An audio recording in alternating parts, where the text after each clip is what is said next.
Do I know of any other terminals in here that are more...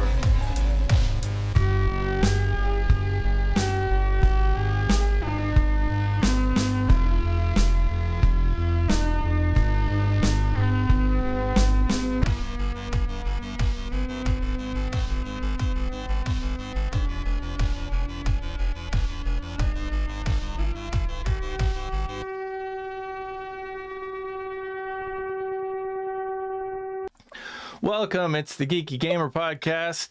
It's Monday. We do this exactly at the same time every Monday, but you have to guess what time it is in space time, because that's where we are. We're in space. We're playing Mothership, and this is the Geeky Gamer Podcast featuring Bill, Sketch, Ken, Miller, and John. The coffee experience would be so much better if you gave us some money, if you can if you can do a Dreadlore, give us a coffee. I guess that's a simpler way of saying it. And the Patreon that we have is Geeky Gamer Podcast. Say that 3 times real fast. Join in. You can also reach us on many socials if you want. And that would be great. I don't hear... all the socials. We have all lowercase letters. Mr. Interrupt provide us music. The Couchfire Media provides us video and pictures and stuff. Twal Replay Productions, they do everything else. And I'm going to give a little shout out to the Legends of Venice, the Linen Tapestry, because they're super cool and they participate in what we're doing. But today, it's Monday. We're playing Mothership, like I said before. It's not Monday. Oh, it's not. It's yeah. It's definitely not Monday, is it? Not Monday at all. It's Tuesday. Yeah, although your screen says Monday. Kind of like Twal Replay, you know. Pretty much after 2023, we just didn't hear from them again. Those assholes owe us money. Right. Hello, everyone. So let's introduce ourselves really quick. We'll start with Ken. Go ahead. And your character, too. My name is Ken, and I'm playing a character, and their name is Glenn Space. They also have another name that completely eludes me that he's supposed to know. I think it's Skibbity something. His fake name.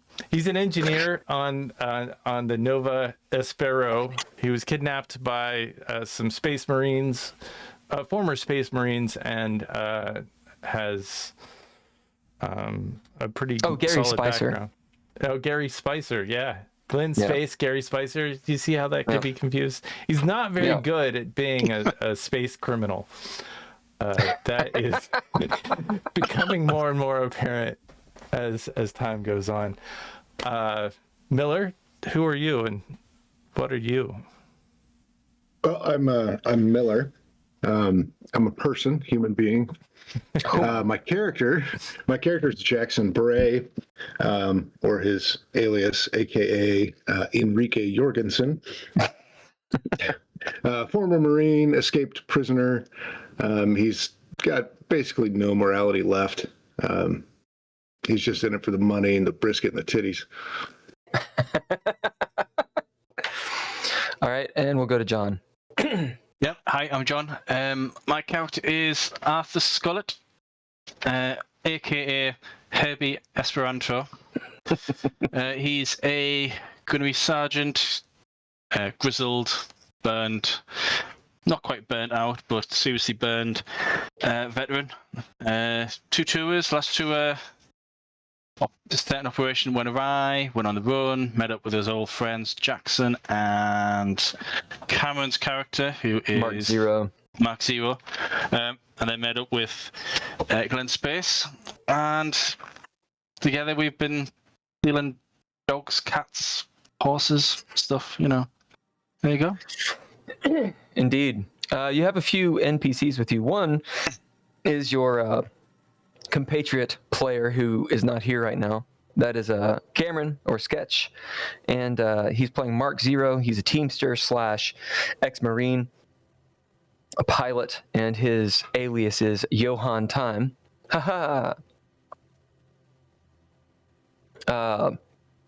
He flew the shuttlecraft that got you guys out of Dodge last session, which we'll talk about that in a second.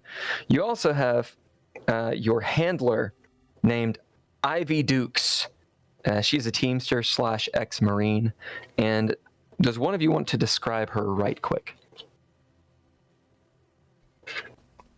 I think she thinks that that Gary Spicer is a dumbass, but she's no frills, no nothing. But you go ahead, John.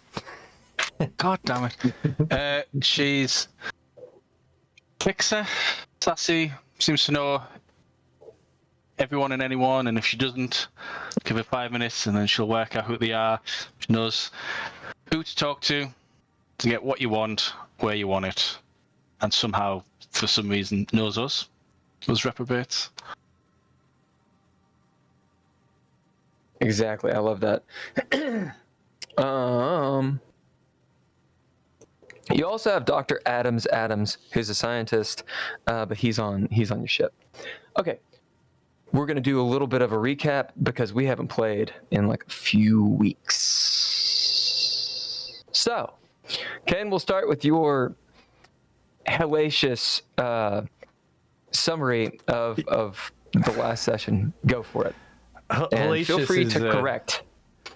Well, I mean, it's been a while, so like I'm not entirely sure, but this is just going off of my notes from last week. Monsters have basically breached the airlock that Jackson and John and I guess Ivy and I wasn't really part of that, so it's very confusing to me. And this monster like rips apart the doors.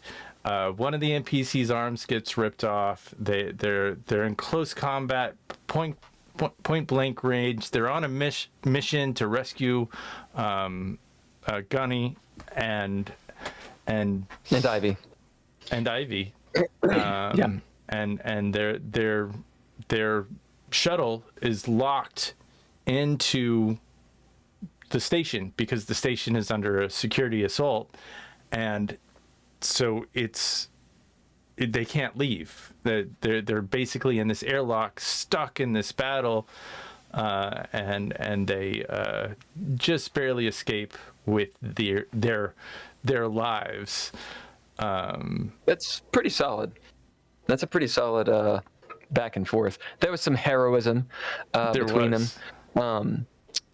I want to say, actually, I'll let you two, John and Miller, describe a little bit of seminal events in that encounter. Yeah. So, Ivy, myself, Roger, the extra, and Jackson, doing our best to keep the alien from coming through. Ripped the door apart. I stayed behind to fend him off. Took a couple of shots, wasn't enough. I had to grab hold of his arm, he lifted me off the ground, and somehow in the fight, I think I tore his arm off, so that when I fled, I had rifle in one hand and an arm in the other. Pursued us through to the other side, where the other guys managed to get the thing open. Just as we were getting in, caught up with us, and I think the three of us managed to pull through Ivy just in time.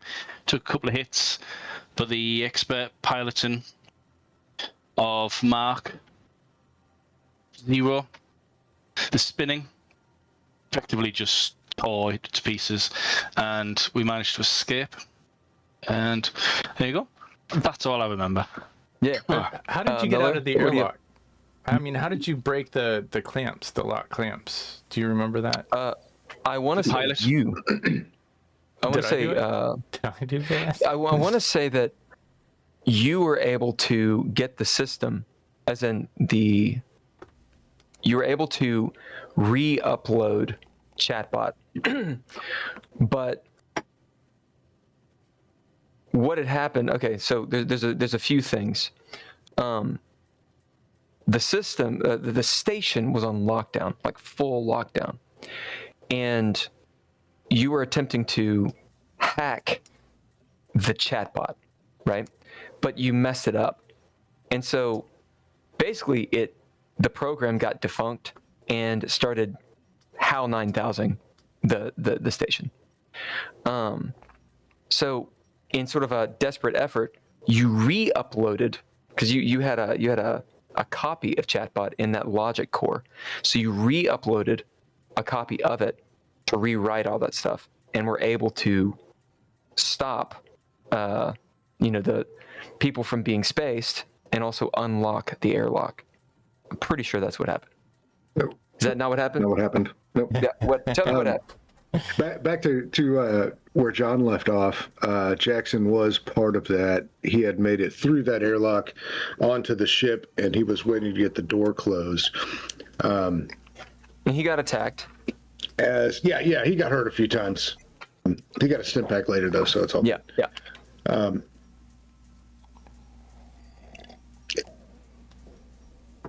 can't remember John's character. Arthur. Yeah. So when Arthur made it through, Gunny. That's right. Yeah. When Gunny and Ivy made it through, he had grenades, 2 grenades that he threw out into the airlock, right. And we slammed the door shut.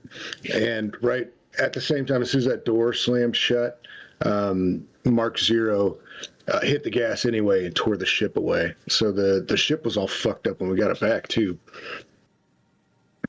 Yeah. I could have sworn though. Oh, I know what it was. Derp. Right.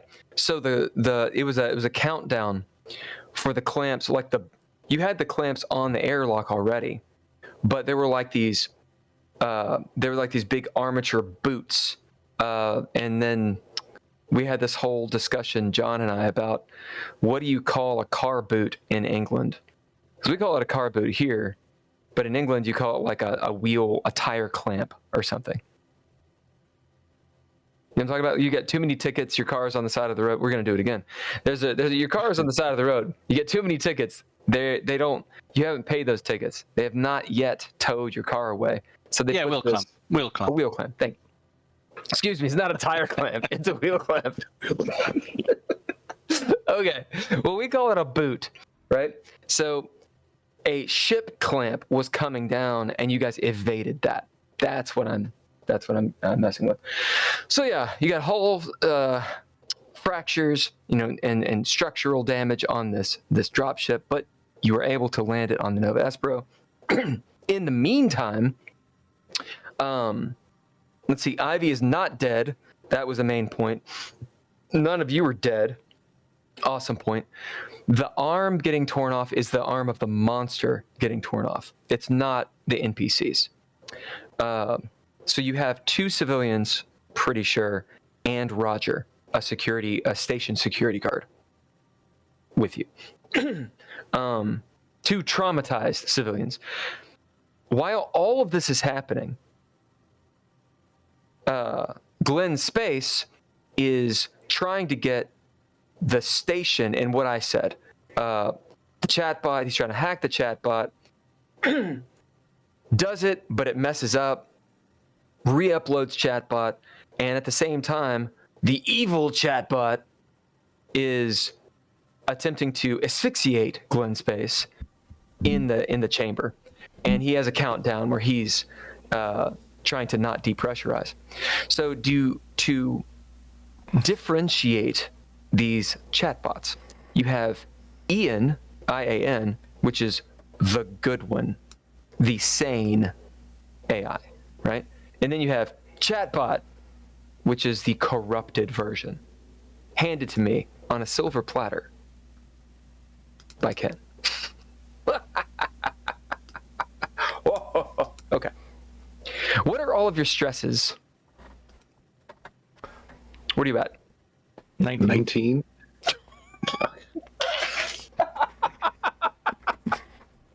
No! 14? Mm-hmm.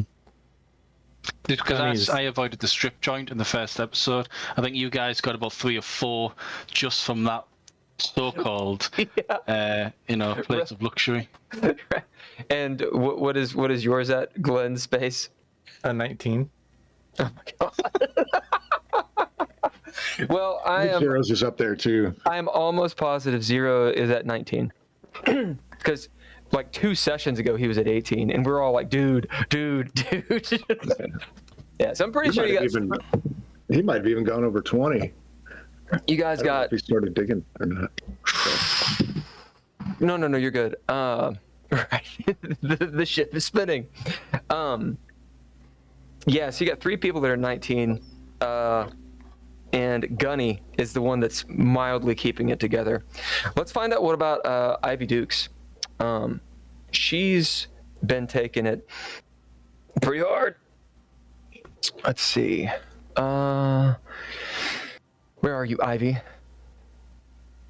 Her state is alive. Okay. So we're gonna do instinct for her. I'm gonna give you guys advantage since you've really taken care of her, but you know she almost got spaced and eaten by a monster. So we'll say Jackson and Arthur. Will you roll D100? You're looking for let's see. Her instinct is 30. But let me see if she's got any skills that might. Or no, it would be a skill, it would be a save, wouldn't it? Yeah, it's going to be a 30 for her. Actually, she should be higher than that. What is your fear save, Jackson? My fear save is 48. Yeah, so yours is really high. You get like a plus 10, and she is a Marine, is the thing. Or an ex-Marine. We're gonna give her a 40 for her save on that. I think that Ivy's a little bit more stout than an average contractor. Okay, so you guys are looking for 40 or less. 93. That's not a 40. It's not close. What'd you get, Arthur? 67. All right. As for the first time, as you guys are, you're getting out of the drop ship. For the first time, sorry, I said that sentence backwards. You guys are getting out of the drop ship at this point, so we're rolling it back just a little bit. And the 2 civilians, they got like the blankets on them, and they're all huddled up. And Roger is sitting there with them. He's got like his hair is all frazzled. His eyes are wide. I don't think we've described Roger at all. Let's describe him really quick. Let's give him some traits. John, tell me something about Roger. Mid-40s. Slightly overweight. Yeah, that's what it is. Go on. That's it. He's in his 40s. That's it, Is he rough in his 40s, or is it like he's 40s but he looks like a millennial, so he looks like he's 20? Like what is it? Oh god. No, grizzled. Past it. All hopes of a career gone. He's just, married, 4 kids. Dogs. Oh my god. I could go into keep going, but he hasn't got his family here, so no, irrelevant. I love it. All right, Miller, give me something about Roger. His name is going to be. His name is Roger Goodness.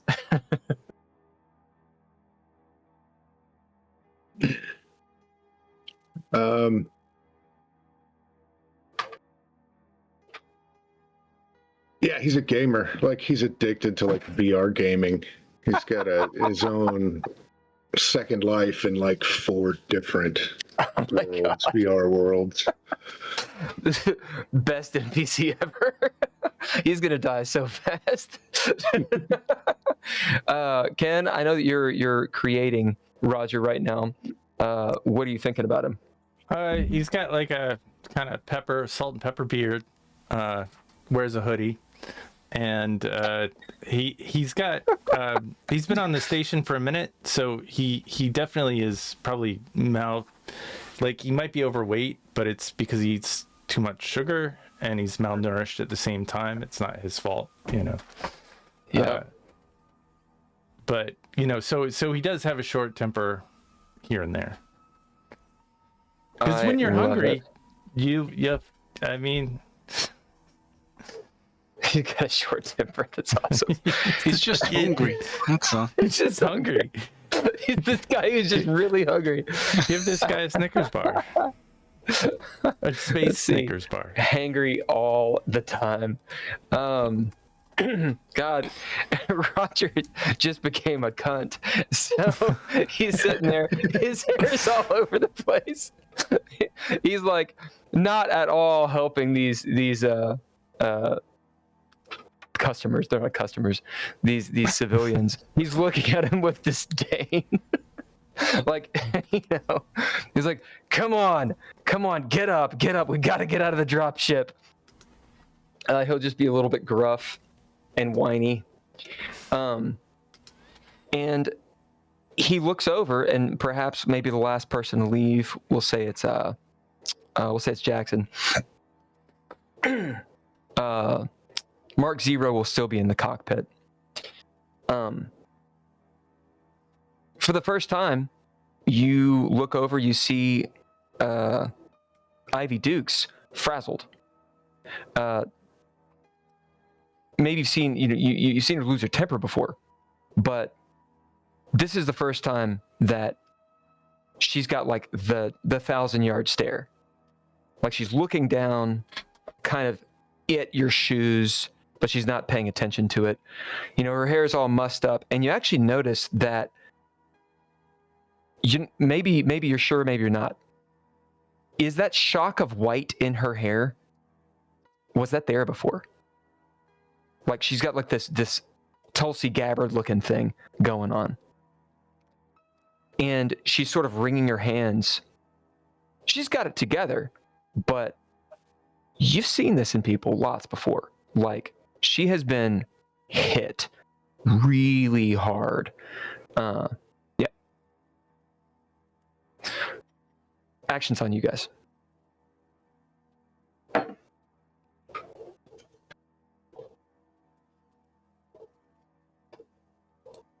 Well, we're just on the ship, getting out of there. Nothing else to do. Are we heading back to the Espro? You are on the Espero. Oh, You okay. just got on it. The Mark Zero just successfully piloted the shuttle, what's left of it, into the drop bay. So you're like 1.5 compartments down from the command module, which is still locked down. In this drop bay, you see the other shuttle. These yellow lights are flashing. There's no one in here. There's the smell of there's a very specific smell in here, which perhaps you can identify. What skills do you have when it comes to like being in space, being engineering, that kind of stuff? None. Yeah. There's a strange smell in here that's not normal.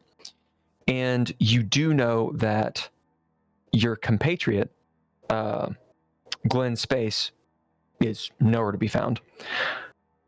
Although I think you guys are on the comms with him, so you could know where he is. It'll be like this low, like whoop, whoop, whoop, kind of going on every so often. It's not a red alert. The ship has been put on lockdown. So imagine you're in this vacuous room, 2 drop ships. The one you're at, all jacked up, stress fractures, and the spiral fracture around it. Looks like it was about to be ripped apart, and you guys would have been dead. And north, so remember on the Nova Espro and on ships, you're usually climbing up ladders and down ladders for the gravity situation. Going north would be going towards the command module. You see that the big door is shut, and it just says locked on it. And then down below, there's another door. No. what y'all doing?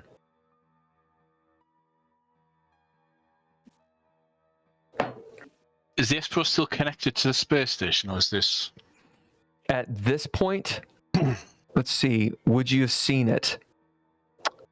Yeah, I think so. I think in the dropship, as Mark Zero angled your dropship around and you slid into this compartment, you could have seen that the Nova Espro the umbilical is still attached.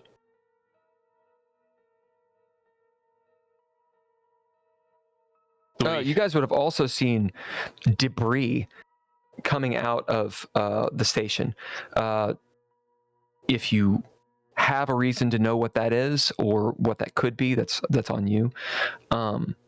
Just tell me why you would know. But something has happened. All right, we got to get away from this station, and we got to jettison the body that I left in the medical bay, and all of those other containers of sacrifices that we didn't already get off. They got to go. They got to go into space, man. You hear, "Oh my God!" as Mark Zero pops out, looking around at the shuttle, at the dropship, and you see him like looking at the fractures. On his mind, like it's obviously on his face, like just bewilderment that you guys made it out alive. Meow. Hello, meow. Yeah, it's a good kitty. I like that meow. Well, how do we detach ourselves from that hellhole? What do we need to do? Roger is there as he's popped out. Civilians are just kind of standing off to the side. He's like, "Well, I mean, you can't do it from here. This is just a shuttle bay. You guys got access to the command module, or the ship's systems?" He's got his fingerless gloves on. He's kind of like he looks like an older version of me. It's just... Glenn, is there anything that you can do? What can we do? Speaking of Glenn, yeah. You're not in the med bay. You're in the life support thing. I climbed because you climbed up. You are. Let's see. I want to say you're one floor below them. Let's see. So if you guys look at the map, it's in the chat. You guys are in the hangar, which is 9. So that's at the very top. There's 10. That's command module. 1 below it is 9. And I want to say he's in 8. Mm-hmm. No, he's not. He's in 7. So he's 7. 3 below you.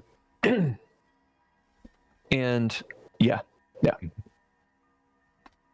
If it's me, I'm gonna radio the ship.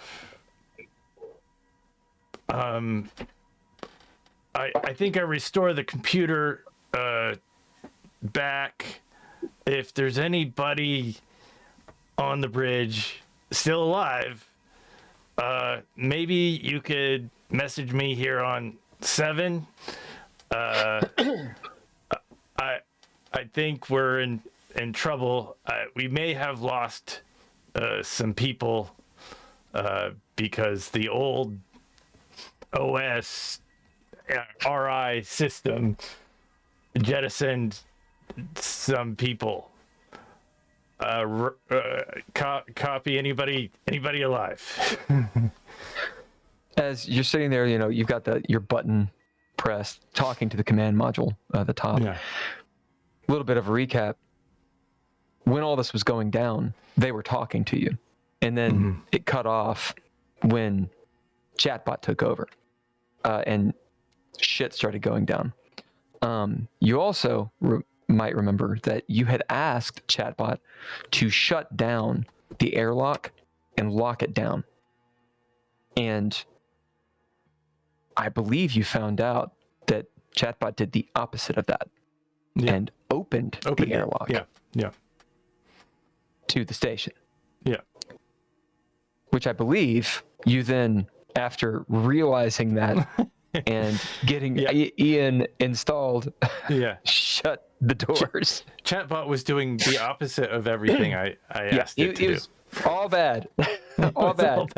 There is, as you're all sitting there on comms, listening to this conversation, there's just anybody static from the command alive. module. I know how to do some stuff on the ship, maybe to protect us, but I can't do it alone. Roger looks around. Let's roll for Roger to see how frazzled he is. He does not have advantage. He's going to have a disadvantage. So we'll say same 2. Go ahead and roll. 3. God damn. Okay. Yeah. Roger's like, Arthur, roll it. 78. As man, Roger was pretty good, but after that last airlock, he's sitting there like kind of scratching his back. They're just stressed. That's what it is. Ivy's just taken on actual stress. I know the NPCs don't really have that, but she's pretty much kind of like a PC. Her stress is going to be actually at 10. Miller, if you want to keep me honest about that. And then Rogers is going to be at like 14 as he's looking around. All right, well, we probably need to get out of here. I mean, I can go up to the command module. Also, do either of you have any kind of weapon? Yeah. Oh yeah, we're armed for sure. Yeah. Yeah, well, I need a weapon. I need to do a voice for him. What's a good voice for him? Make him country. Okay. All right. I need a weapon. All right. Does anyone have a weapon? I lost mine in the airlock. Here, don't shoot yourself. Like I'll hand him the hollow gun. You gonna give me this bitch ass whipping? It's not even real. I'll take it back then if you don't. No. I'll take it. I can use the gun. I know how to use it. Well, prove that, and then we might get you better armed. As you give Roger this hollow pistol, you see him turning it on and off, and it does seem like he knows what he's doing with it. At least he's had some training. Are we gonna be okay? The civilians are saying. Ivy's still in the dropship. What y'all doing? Jackson will stick his head in the dropship. Hey, Ivy. Yeah. You think you could get off your ass and get us into the command module? She kind of looks up. Yeah. Of course. That's great, thanks. Are we on the station? She kind of gets up and... No, we're on the Espro. Right, yeah. The module, yeah. You see she's popping out and or sort of climbing out, just kind of in a daze, sort of bewildered. Would you like to attempt to bolster her confidence in some way? With a roll. C'est dangereux. C'est très dangereux. I don't think Jackson would. No. I think Jackson would be like, "Hey, get it together. We're getting no response from the command module. This thing's been vented like twice now. I'm gonna go find Glenn, and we're gonna get ourselves disconnected from this fucking station so we don't get any more of those damn monsters on board." Yeah. Do you think there's more? I guarantee there's more. I mean, like the one that... The Shamblin ones were something, but that one, its eyes was... It had intelligence to it. Yeah, I'm pretty sure it's the same as that girl that we woke up that was in the med bay, and I'm gonna make sure she's out the airlock. She looks down towards the med bay, but you cut its head off. It didn't seem to stop that thing. Our doctor might have been lunch already. She turns around and kind of eyeballs you, Arthur. You see, Ivy's worried. This sends a chill down your spine as she is a Marine. And if she starts fearing, everybody,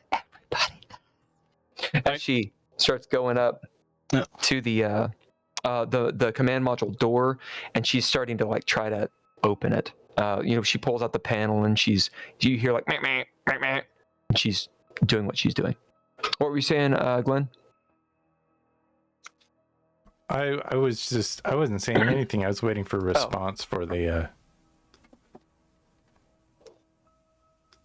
Yeah, they don't respond. There's Nobody responds. All right. Well. All right. I'm gonna get on there. We're gonna disconnect the ship. I think from the space station. If anybody wants to help me, I think we got to do it manually. I'll be at the locked airlock after I go and eat a stem pack or two in the med bay. Hopefully I don't have to do this alone. Glenn, do you have access to the cameras? Glenn, have you got access to 2 cameras? Can you pull up the cameras to see if there's any other activity going on? We need to check if anything's actually entered this ship from the port. We need to get together, but we need to know if we're going to be walking through safe territory. Do I hear Arthur? Yeah. You guys I thought it was all on comms. Yeah, we are on comms. You have ship comms, and you have internal comms. Hey, yeah. Ian, can you show me the security on the ship, please? Let me see all the cameras. As you're sitting there, the lights are coming back on. You hear the air still pressurizing. Your ears pop. And Ian, his voice, you hear it for the first time. He's not just speaking in emojis. Something is different. You know this. You're an engineer guy. He before was not speaking ever. He was always speaking in text, in emojis, right? You hear a voice come out. Yes, of course I can do that. Where would you like the video stream to be? I've never heard you before. This is a pleasant surprise. Yes, this is a default voice for all our eyes. It's good to finally have some real communication. Do I sound human? You're really quite realistic. I have to say. Thank you. Yeah, just thank you for freeing me. Anytime. Just I'd like to see a display of the ship. I'd be careful. Of course. As you see, lit up, on the hollow panels in front of you. The ship shows like the ship Diagnostics. You see some stress lines on the airlock. It's within tolerance, you can tell. Maybe just wear and tear on the ship. Also, the spin of the station changing, that kind of thing. And you see that several compartments are not pressurized, including the command module. Oh. Yeah. You see that we'll see how much percentage of your cold storage has been jettisoned into space. Let's roll. So we'll have Arthur roll me a D100, and Jackson roll me a D100. 39. 31. All right. We'll go with the, just to make this more complicated than it needs to be, Ken, call high or low, and Jackson, roll me a die. High. 9 out of 10. Nice. 31% has been jettisoned, meaning you got about 70% left. And you're looking and whatnot, as that's the schematics. As the video pops up, most of the cameras are operational, but not all of them. There are blind spots. Specifically, the medbay,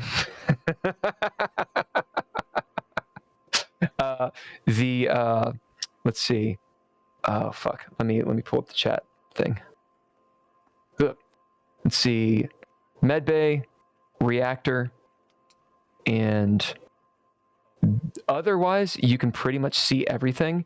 They're just, imagine Resident Evil style. There are points along the corridors that are not covered. So you'll see a corridor, most of it, but then there's like a point that there's a blind spot.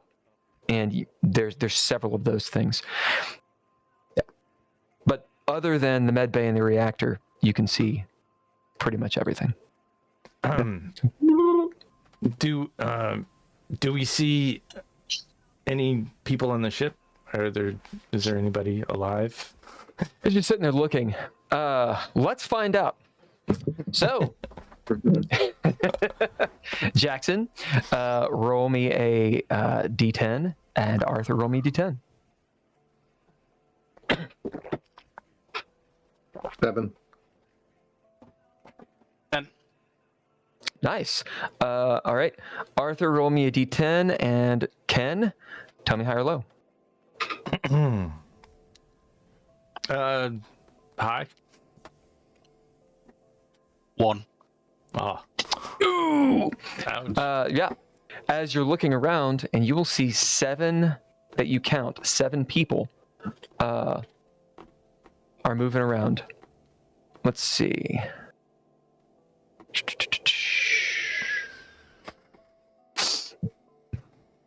In the command module, which you can see in, you'll see several dead people, but a couple of them have gotten themselves into P suits, pressure suits. So you see like 3 people up there. They're obviously injured. Like it's a wreck up there. It looks like anything that was not nailed down flew out a door into space. And it looks like people are like on the ground and they're moving, but they're out of it. Blinking lights and all that kind of shit. Down at the boot of the ship, you see a couple of the security guys. And there are similarly near the airlock, near that umbilical, a few security guys. Okay. Dr. Adams will be in the corridor outside of the med bay, and it looks like he's unconscious. Okay. I'll get on the radio one more time. Looks like we got some problems. Just stay strong, everybody, and we'll get all this stuff handled. I'm gonna go to the med bay and maybe we can gather up there, and thanks. We meet at the med bay. I'm gonna ask Ian. Am I the captain now? Can you pressurize? No, technically you are not the captain, but you technically have control. Can you technically pressurize the main bridge area where the captain might be? Yes, that is a good idea. As that is happening, what are you two doing? Start getting ready to get out. into the Espro proper, head to the medbay. But before I go, Ivy's still shaking and in here, isn't she? Yep. Right. Hand on her shoulder and just say, right, we're all going to group up at the medbay. You can stay here, look after these, get back into action when you're ready, or you can come with us now, and we can we'll keep everyone together and we'll move as one. It's up to you. As she's up at the door on the command module, doop, doop, doop, doop, doop, still trying to open it, she kind of looks over her shoulder. Well, where do you think would be the best place for me to go? How could I be a help? Well, if we all get to the medbay, we can then work out what to do. We need to salvage whatever we can from this ship, rescue as many people as you can, whatever. But She kind of nods. we'll be safer together. But if you're not ready, stay here. When you are, just keep in contact. We'll let you know where we are. You see her kind of sitting there, and she nods. She says, well, and hearing Glenn Space talk about the command module being depressurized, she stops playing with the door. She says, oh, that's it. That's why the door's locked. If they need medical attention, we're going to need the command module to fly the ship. I'll stay here. Right. That way, maybe old Mark Zero and I could fly this bucket of bolts out of here. Sure. Okay. And that is what Mark Zero is going to be doing, unless you guys convince him otherwise. He's going to try to fly this colony ship, assuming you can gain control. Okay. And he'll have Ivy as sort of a backup to not get slain. Yeah. All right. As you two start heading down, the bulkhead is locked.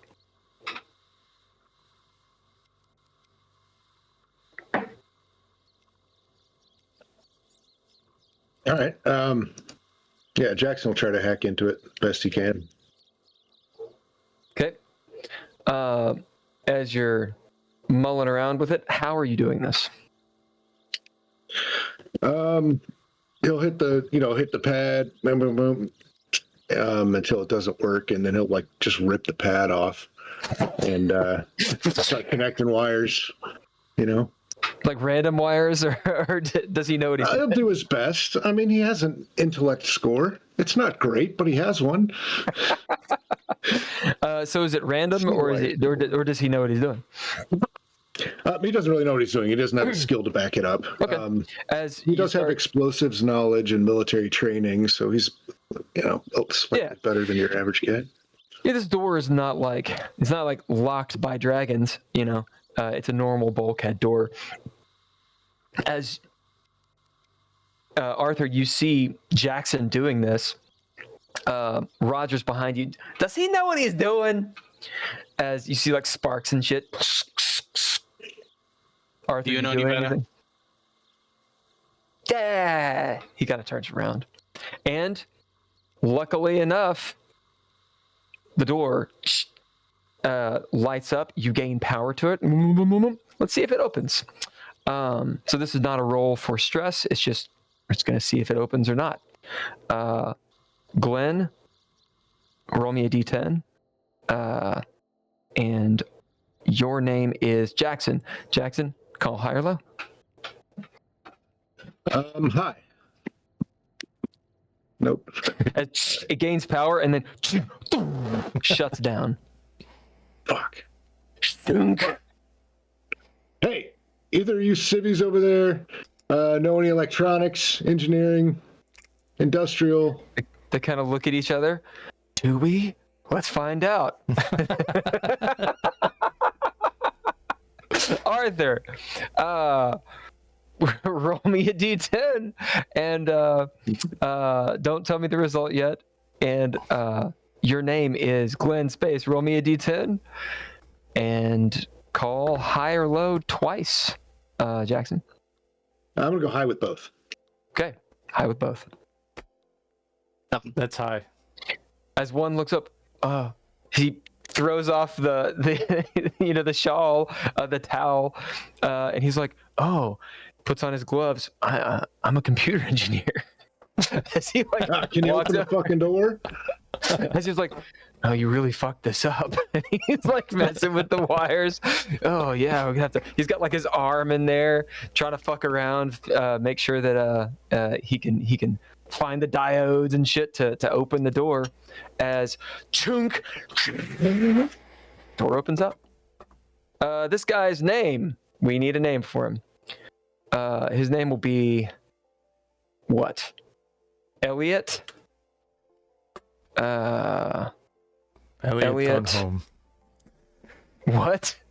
Phone home. Phone home. He is spelled with a PH. An F? ONEHOLM. Phone home. Yeah, I get it. Silliness. Civilian. Okay. Yep. As Elliot kind of turns, yeah.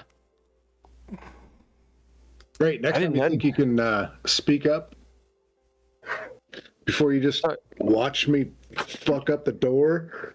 Like maybe on that next door, we got to get all the way down to the airlock, bud. As he kind of looks into the room beneath you. Sorry. Looks into the room beneath you, which is the habitat modules. Surrounded by frozen people and blinking lights. Sparks off to the side. We got to go down there. Do you have another way to get to the airlock? Well, you yes, we have to fucking go down there. Ah! As you yell at him. Ah!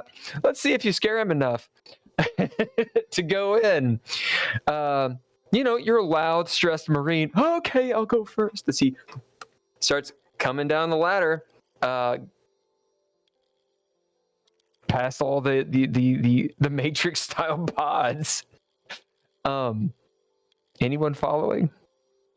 Yeah, I'll go right after him. Yeah. Yep. As you start heading down into the darkness, flickering lights that for some reason readouts are like, pss, pss, pss. There's like some, max headroom dude on there, like, whoa, whoa, whoa, whoa, whoa, whoa, from the station. As you're moving down, and about midway down, you hear clank of metal, perhaps a wrench or something, falling. Cling, clang, cling, clang, cling. Down below you.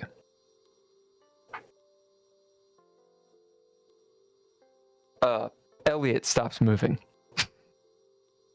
What was that? I don't know. We'll have to get down there to look at it. I'm not going down there. I'll go. I get out the way. Well, we're on the ladder, right? Yeah, there's He's right below me. Yeah.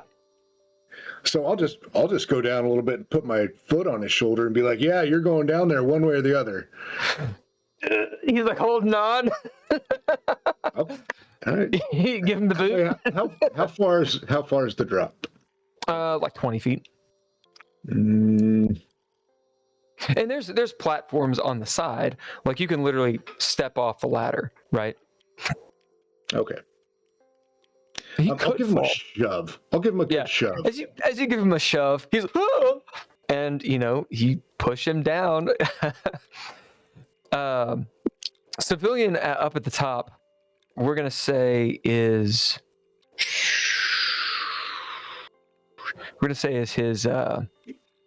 his girlfriend. Her name is Charisse. The girlfriend. We'll figure out what she can do later. Don't hurt him, she says, calling down from above. As he goes down to the bottom and he's sitting at the door trying to get it open. pry open the little panel as he says, "I don't have my tools. Do you have a hydro spanner to get this thing open?"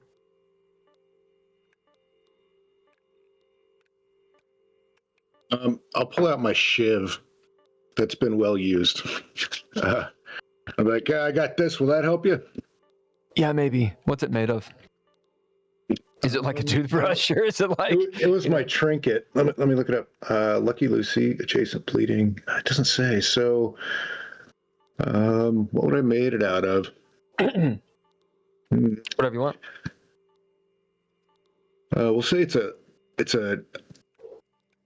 space-aged carbon polymer that I had filed down on some steel plating over like 6 months to file it down. Be like like one of those industrial clipboards that was on the prison ship or something that you broke off the side and made a shiv out of it. Oh yeah, and he starts prying this thing up. Unlike you, with maybe even Jackson is just sitting there wondering, how did you rip one of these off? Like, you literally ripped it off the wall. As maybe if you look at your hands, you see that you got some bloody fingernails. Like, in your stress, you ripped it off the wall. Just hold it. And I did have a stim pack not long ago. Yeah. So he's probably still juiced up. You're just juiced up from this thing, and it kind of dawns on you what you just did, as he's struggling with it. He pries it up just enough and starts getting at those wires and such. As there's another bling, bling, bling, bling. So imagine on either side of you, 2 rows of cryopods. They're all blue, inactive. As in they're on low power, life support is happening. But this is cold storage for the next turnover of crew, right? And some of the higher up of the passengers. Beyond that, there's machinery and that kind of thing. So it's a pretty wide corridor. Or pretty wide bay area, and maybe 60 foot tall from bottom to the top. And right now, it's dark, so you can't see really behind any of these pods. But there's another clang, clang, clang, clang. Elliot looks up, sweat just beating up on his face. Despite it being kind of cold in here, he's sweating just profusely. He'll look up at you, Jackson. Can you see what that is? Well, I've only got the one headlamp on my suit here, so I can either hold it here for you to see what you're doing, or I can go see what that was. The sooner you get through that door, the less that's a problem. Arthur, what are you doing? We're still on the ladders, aren't we? Mm-hmm. You can drop down and be on the platform. Yeah, sure. And there are a few like every 10-ish, 15 feet there is a platform, so there'll be like 3 or 4 in here, to access the cryopods and such. Okay.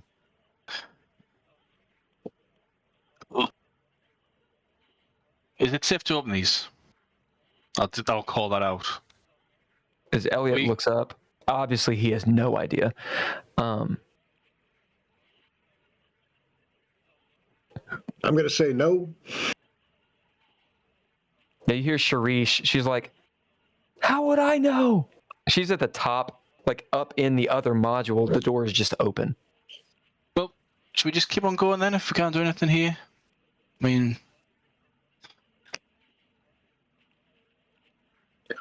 That's my plan. Yeah, let's keep going. Let's just get them out there. As he's messing around with this door. All right, let's have these NPCs roll for stress for you guys. I'm gonna gain so many NPCs and make them make all our rolls. I love it. All right, So we'll have Glenn Space. We'll have you roll since you're not presently in the scene. And this is for this dude, Elliot. Let's find out what Elliot's stats are real fast. He's an engineer, so he's got instinct of 25. I said he was he's got computer stuff. Let's see. What is the skill for that? He should definitely have a skill for it. Called computers. Is it computers? What is the plus for it? Well, there's 10. engineering also. Yeah. Okay. So it's a plus 10. So he's got a 35. We'll give him a 37 just because he's got that tool. Well, do you want to know what he rolled? What'd you get? Wait, he got a 27, so he was very successful. Ooh, doggy. As I got it. Great, let's get the fuck out of here. As the door, sorry, I'm flipping through. The door starts to open. Cling, cling, cling. Much closer happens, and we're going to switch to Glenn Space. You're in your room. You're in this cargo. My cargo room? What is this? A compartment. What is it? It's just a compartment of the ship. Yeah, it's just a computer You room. got all the I maps. guess. Yeah. You got all the maps all around you. It is in number 7, so it's the life support system. Hydroponics, agriculture, oxygen generation. There's material all around, and you're kind of like off to the side where the computer station is. So this big compartment, it's subdivided into several compartments. You know, the agriculture, the hydroponics. If you see Star Trek TNG, it looks where Keiko always is, right? So there's like a garden, and it's all hydroponicked out, and there's some systems there for everything I just said. You're off to the side. What are you doing? Well, I'm gonna head down to the once I see that the command is pressurizing and that is starting to. I guess I'm looking at the screens, and do I see any monsters or? Yeah, as you're looking around at the screens, you'll notice a couple things. One, the command module pressurizes, and you see that door open up, and Ivy climb up to it, out of it, and looking around. Behind her will be Mark Zero. I guess I'll message them. That's one thing. Oh yeah. That's one. Well, hold on. That's one thing you see. Looking around the other places, you'll note that not all the modules have full pressure. It looks like, I mean, it's just what I said. Most everyone is either unconscious or injured that you see.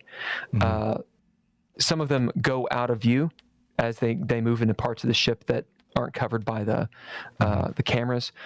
Specifically in the stow, there's several angles that are not covered. But you don't see any monsters. Yeah. People are sort of shambling about, but it looks like they're just injured. Yeah. I mean, they're not running around ripping people's heads out. That's what I'm looking for. Yeah. Looking in the ship, it actually seems like perhaps none of the monsters got on. Yeah. That said, you're looking at these sort of like blue holographic screens. Sure. And it's the kind of camera that it's not like high def, right? Sure. It's like security cameras. So it might dawn on you that if someone wanted to hide, they could technically. Sure. But you're not seeing things like running around ripping shit up. The umbilical, Ian, the umbilical, is that still a manual release to get the ship Yeah. Okay. Well, that's Yes. awesome. And we got to be off the ship to do it. We got to be on the station. There are 4 levers on each door. There are 2 doors, 1 station side, 1 ship side. Okay. And all right. And the only way to get to the station side is to go through the umbilical between us Yes. and. And there are no cameras on the umbilical. Okay.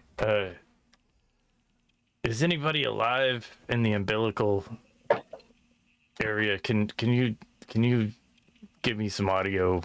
And I'm just gonna talk to that area real quick. As Ian will say, I do not have sensors to detect if people are alive or not. Oh well, that's no fun. But all right. the situation is ready for humans to exist there. Can Audio I make on. it?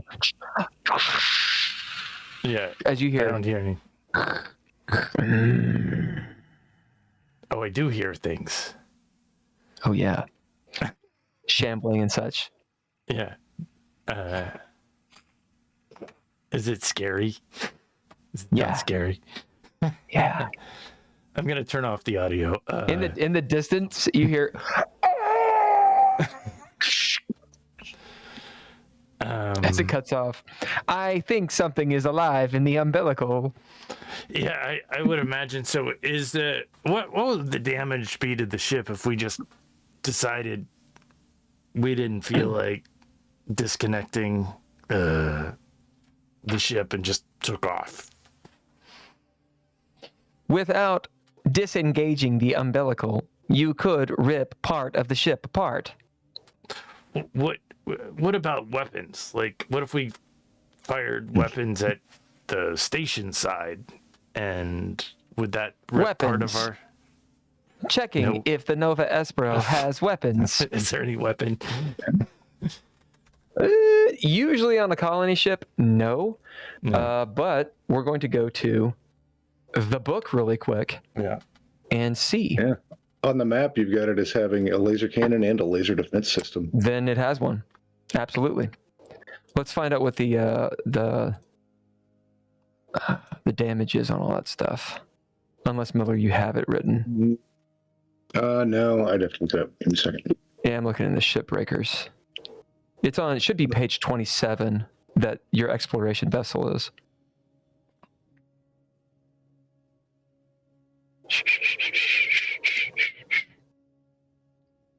26 and 27. Yeah, it's just got a bonus 1, laser defense system, mega damage 5. I don't actually think they're that powerful. Yeah, mega damage is actually pretty sweet. 1d5 is actually not bad at all. Yes. Yeah, you can actually fuck people up with that. Nice. Oh, yeah. Yeah, we don't mess with ship combat very often. Yeah. Yeah, you can Ian- actually rock and roll. Yes, you have a laser defense system and a laser cannon, That's cool. which I think the range is the difference there. Can you go ahead and lock down between the what we're gonna say in between the airlock and the umbilical? Make sure that layer 1 between level 1 and level I guess it's level 7, that there's no way to get between those 2 levels. There is no way to go between level 1 and 7 without going through the ship. Right.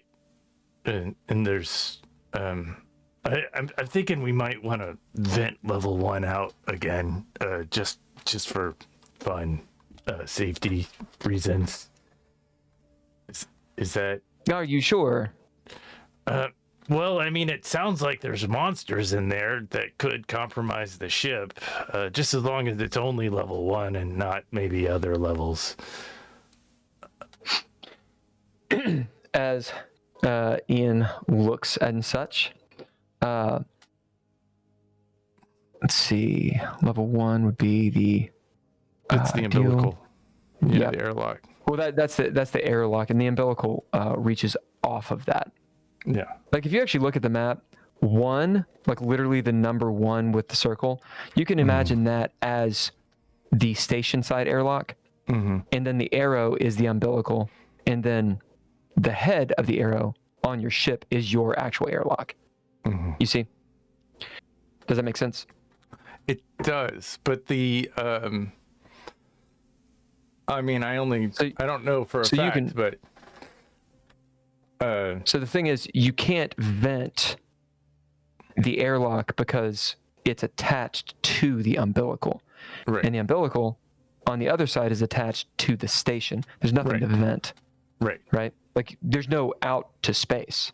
right, Now, each of the compartments, they're not each of them, but the way the ship is built is so that if there's a hull breach, the whole thing doesn't just go into space. So there's Right. ways to shut each of the compartments, and some of the compartments has its own airlock is not the right word, but basically porthole, so you can like see through. Those things could be vented into space. And then the command module has an airlock on it. And there's no video of the airlock, or there is? Those videos are down. There's a video of the airlock on your side, but not of the umbilical. I don't see anything in the airlock. Is Right. There's nothing in the airlock. right. There is something in the tunnel leading to the other airlock. Right. Yeah. Gunny. The door is opening, as you see down below you, another compartment. Yeah. What's up? We might have to blow our between. We're kind of stuck. Our ship is stuck. We got to blow the umbilical off in order to detach from the station. I'm not sure if. I think there's monsters down there, potentially. But I'm trying to figure out. You mean like the other ones? You hear Elliot look up. Yeah. Glenn, keep going. Just ignore him. What? Yeah. So I'm not sure if we should use the ship weapon systems to blow a hole in the airlock to separate us. If we should do it manually, or if we should use some of your bombs to kind of separate us. This is I'm not. yeah. I don't know about weapons that much. I do How know many that of these? if we try to leave, How many hostiles is there? I don't know. I got a video on our airlock and there's none, but I think in the umbilical, we got some incoming. So, did you have any success earlier fending them off or shooting them? You guys are Marines, if they're right? if they're not tearing the door down, then it's not the fast ones. Oh, that's good. It Right, doesn't matter okay. which one it is. Yeah, I'll get my bombs, and I'll head back up the stairs, back into the ship. Get a bag. I think you guys are I don't above think- me. I'm I don't below think we you. need the bombs. No. No, we're in the same thing now. Are we together? Oh, you're almost in the same. You guys are in 8, the top part. You're going into the bottom part of 8. Okay. So you're one above Okay. So close. where Glenn is. Yeah, you're real close. So I don't need to blow anything up. Are you sure? I don't think so, man. I don't think we should open that door at all. I say we pull those emergency releases from the inside and let it go. Well, we got 4 connections to the station, 2 of which are on our side and 2 of which are on the ship side. And I just got a feeling that if we go fucking around in the airlock, that it's going to be bad for us. Oh, I thought we could unhook the whole thing from here Nope. and just let the umbilicus go, let it stay on the station. And That if whenever it is into space. if I have our computer connect to it, we're at risk for virus infection on our ship that will maybe kill us all. But so let's not do that either. As Glenn, you're looking at the map, and Jackson mentions what he does. You see that Jackson's plan could work. On your side, you could detach from the umbilical and just let it swing in space off the station. So you don't have to go through the umbilical. Although, if you do that, you won't have an umbilical. Right. So, but you absolutely can do that and detach that way. That could, well, I mean, worst case, we get another ship or another station would have an umbilical.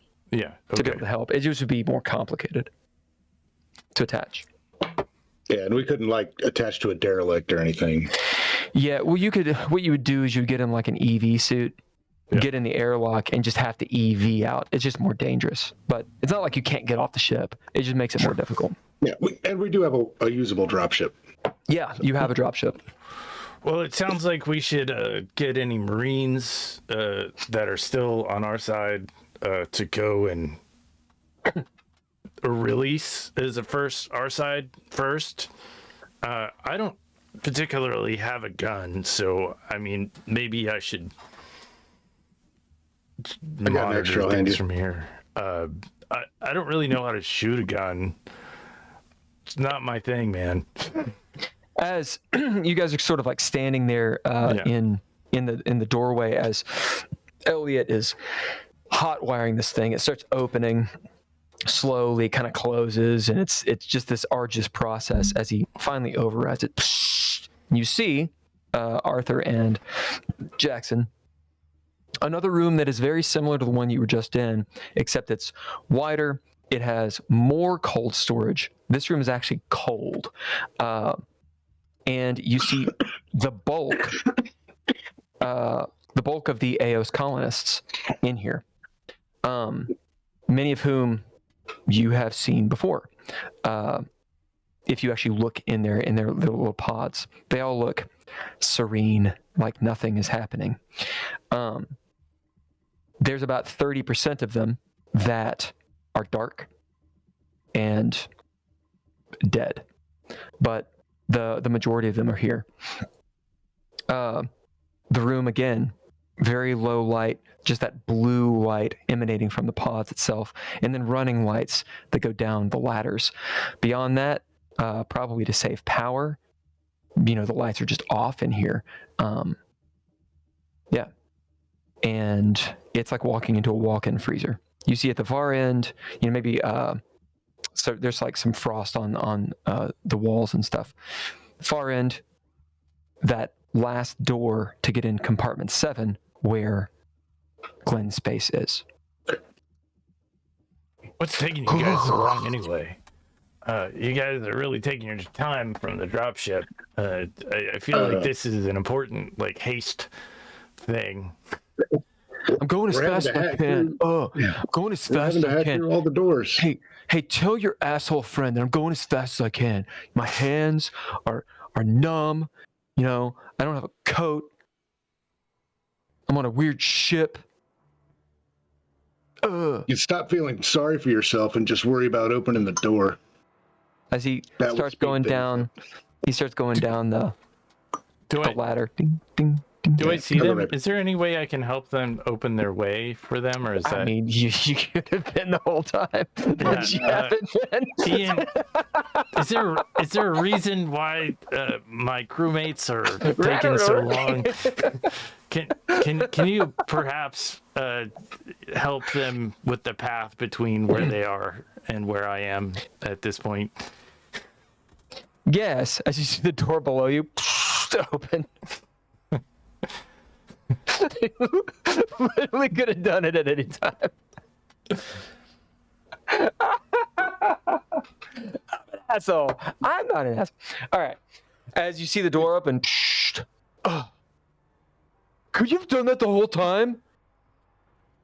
What an asshole. He's like going down. the railing, and you guys are moving through this compartment. Kind of no big deal.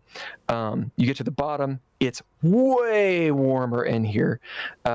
You see the hydroponics, the gardens and such, and off to the side, off to the west part of the ship. So as you're coming down, to be to your right, or actually to your left, you see lights, the holographic maps, this sort of Matrix-style terminal station, and Glenn's space.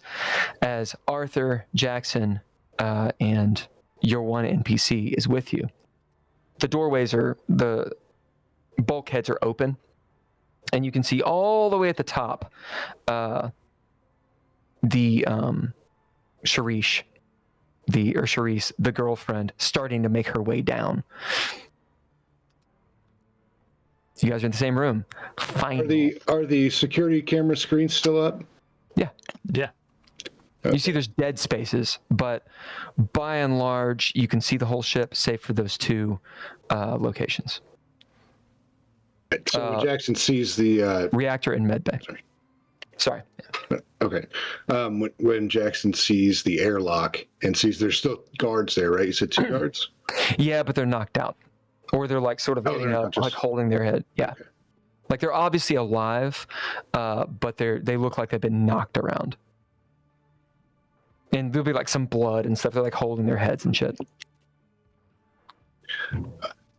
Okay. Oh, it looks like we might have some help there to get those emergency releases done.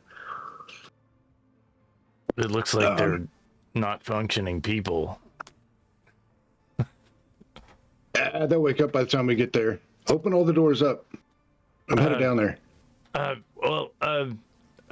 Okay, but do you think we should do one at a time or something so you can get closer?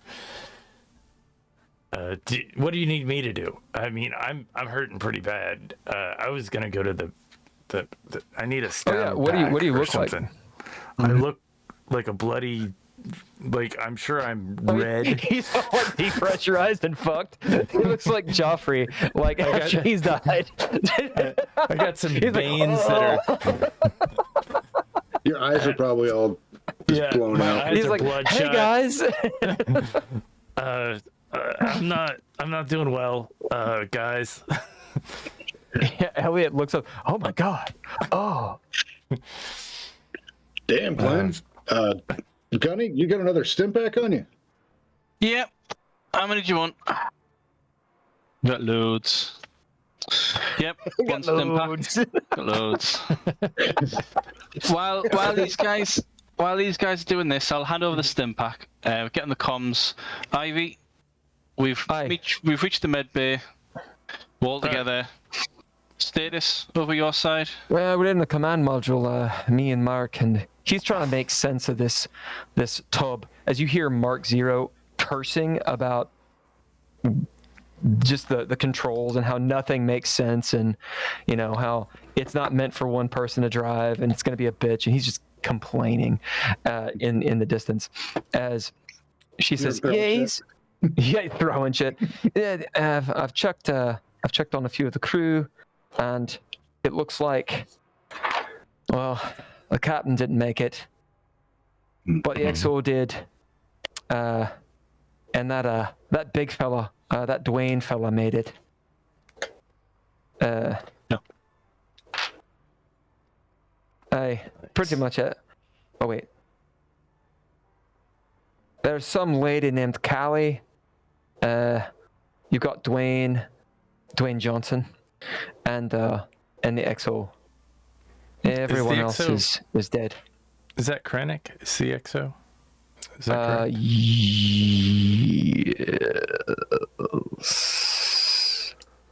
Where are you? Yeah, it's Krennic. Lee Krennic. And Janice Freen is dead. They're banged up pretty bad though. Well, whatever we can do to get the fuck out of here. Yeah, I'm administering aid. but keep us updated for then if that goes on. Okay. All right. It seems like we can use a few of the stun packs. I think the exos will be going to be okay. He's got some broken ribs, broken leg, but I think he can help us. And that Callie lady, I think she might know something. Mark Zero can help her. Basically, what it means is you will have the requisite 3 people to drive this thing. Okay. It'll just be a bitch. And you'll have someone who kind of knows how to do it, assuming something doesn't happen that's bad. Yeah, as you guys are there, talking about the door, stim pack, are you taking that stim pack? Yeah. Oh, yeah. I mean, Miller, how does that work? You get 1 second. You'll get a D10 health back, I believe. Let me look it up. Let me not lie to you. Yep. I can never remember. And also, Glenn, you will get roll me a D6. D6. Are there Okay, so, D6s in this game? Yeah, why not? A stim pack will cure cryo sickness. It will reduce your stress by 1. Nice. It restores a D10 health, and it grants you advantage to all of your rolls for 1d10 minutes. Oh, sweet. And if you take more than 1, then you roll a D10 to see if you've overdosed. Yeah, no, that's bad. Yep, so go ahead and roll a D10 when you get a chance. That's how much health you get back. Reduce your stress down to 18. Woo. And feel juiced. All right. And get a whopping 3, as in wish this was Dreadlord. Did you roll, is that on the D10 or the D6? No, I rolled a 6 on the D6 and a 3 on the D10. What Okay, does for the 6, so for the 6, this is going to be XP type stuff. Mm-hmm. Your XP that you get in this way, you can add to skills. Okay. So I believe the way that I did it, actually, I know the way that I did it. Pretty much you need 10 XP to buy that skill. Originally, I did 10, 15, and then 20. I think what I'm going to do is just say it's 10 XP, and 10 XP buys you a skill. So if you have a general skill or a trained skill, 10 more XP will get you the next one. 10 more XP will get you the next one. I think that's pretty fair and not too terribly overpowered. So you're on your way to a new skill. All right. Let's sever our connection with this space station and get the fuck out of here, guys. Gunny, you got enough stim packs for one of these civvies to run some up to the command module? Yeah, sure. Keep folks on their feet. Cerise has popped down. She's wearing the hoodie. It's one of those like striped situations. She kind of looks like a human version of the Cheshire Cat. Goth girl. As she gets down there, what's going on? Elliot and her like, all gothed out. They're listening to like Interpol in their little earbuds. Hey,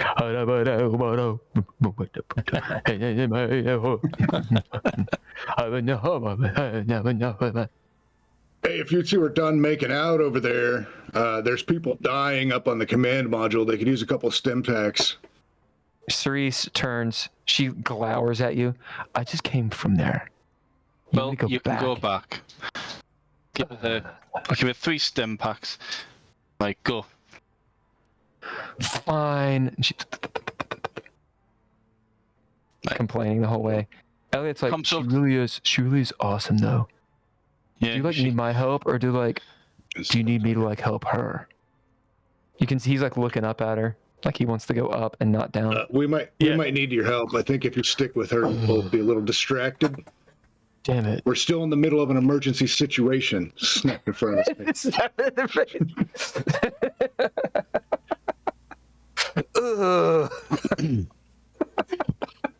He just gets more and more mopey. I'm gonna hand him my radio and be like, dude, here's my radio. I have to hold this. Yeah, you gotta hold this, and I want you to hang here with Ian. He's a good RI, and I'm gonna go with these guys, and we're gonna go sever our connection to the space station so we can all live. That means that you need to tell us if anybody comes through that airlock as soon as you see it. So keep an eye on this.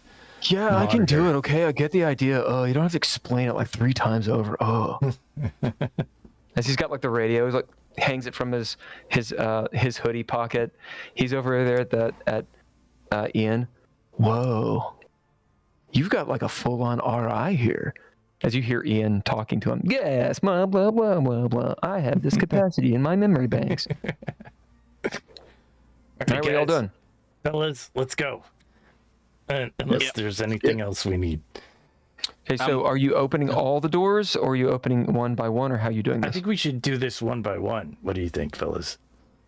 Yep, one by one. As long as we can, we don't get held up trying to hack into it or hack out of it. Yeah, just stay on the radio with Elliot over here. You see Elliot turn toward you. He's looking over his shoulder. His hand is up like this. Are you ready? Let's go. Let's go. Let's take a short break. Okay. Break it up.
We're back playing Mothership, and it is rock and roll time where the Space Marines have got to put up or shut up or let up or give up to the monsters that will surely consume us all.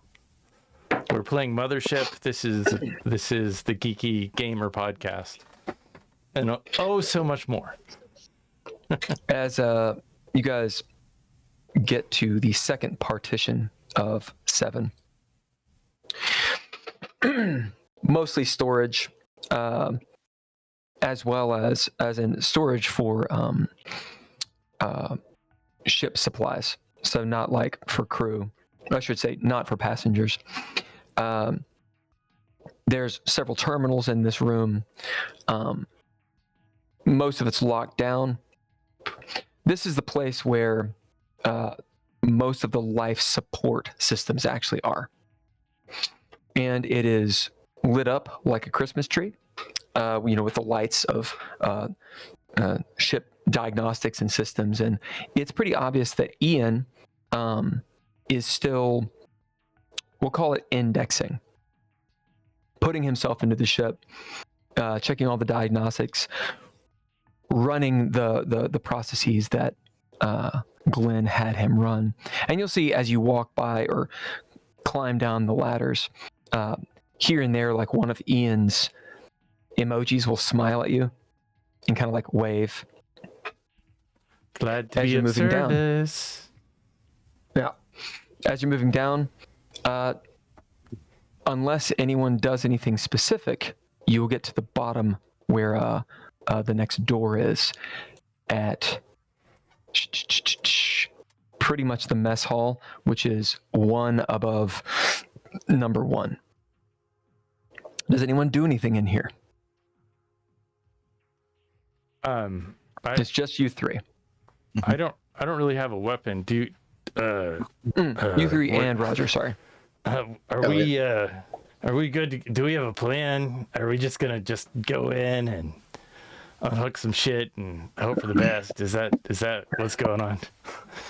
Well, here's a revolver. Here's how you use it. All right. Oh, you gave him a revolver and me a hollow pistol? This end goes toward the bad guy. This is the bang switch. You don't touch the bang switch until you're ready to put a hole in the bad guy. All right. You got it? He didn't even have any training. Oh, Roger's in the back, like on, way up top, at the ladder, holding onto the hollow pistol. I can't believe you gave me the, just complaining.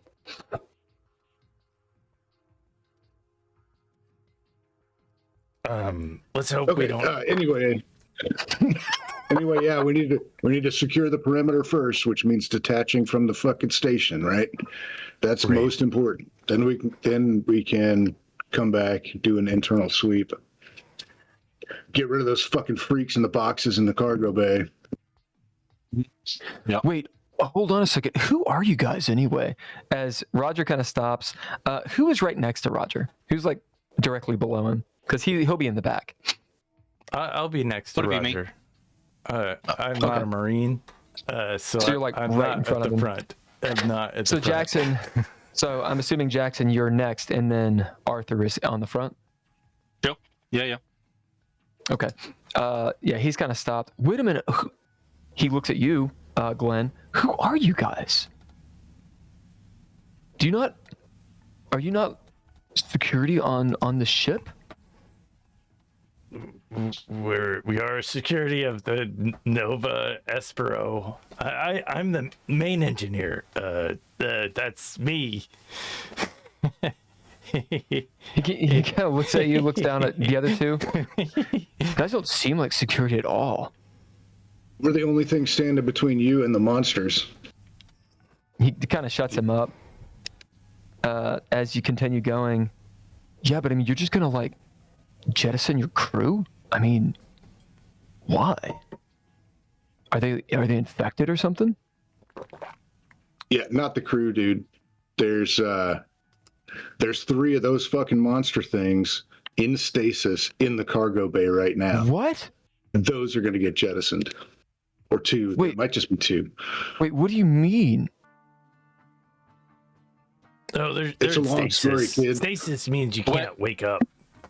We're still moving though, aren't we? Oh yeah. Yeah. Yeah. You get to the next door. You'll hear Ian. Do you want me to close the doors behind you? No. Okay. They will remain open. Thanks. As you get to the next one, tell me when. You guys ready?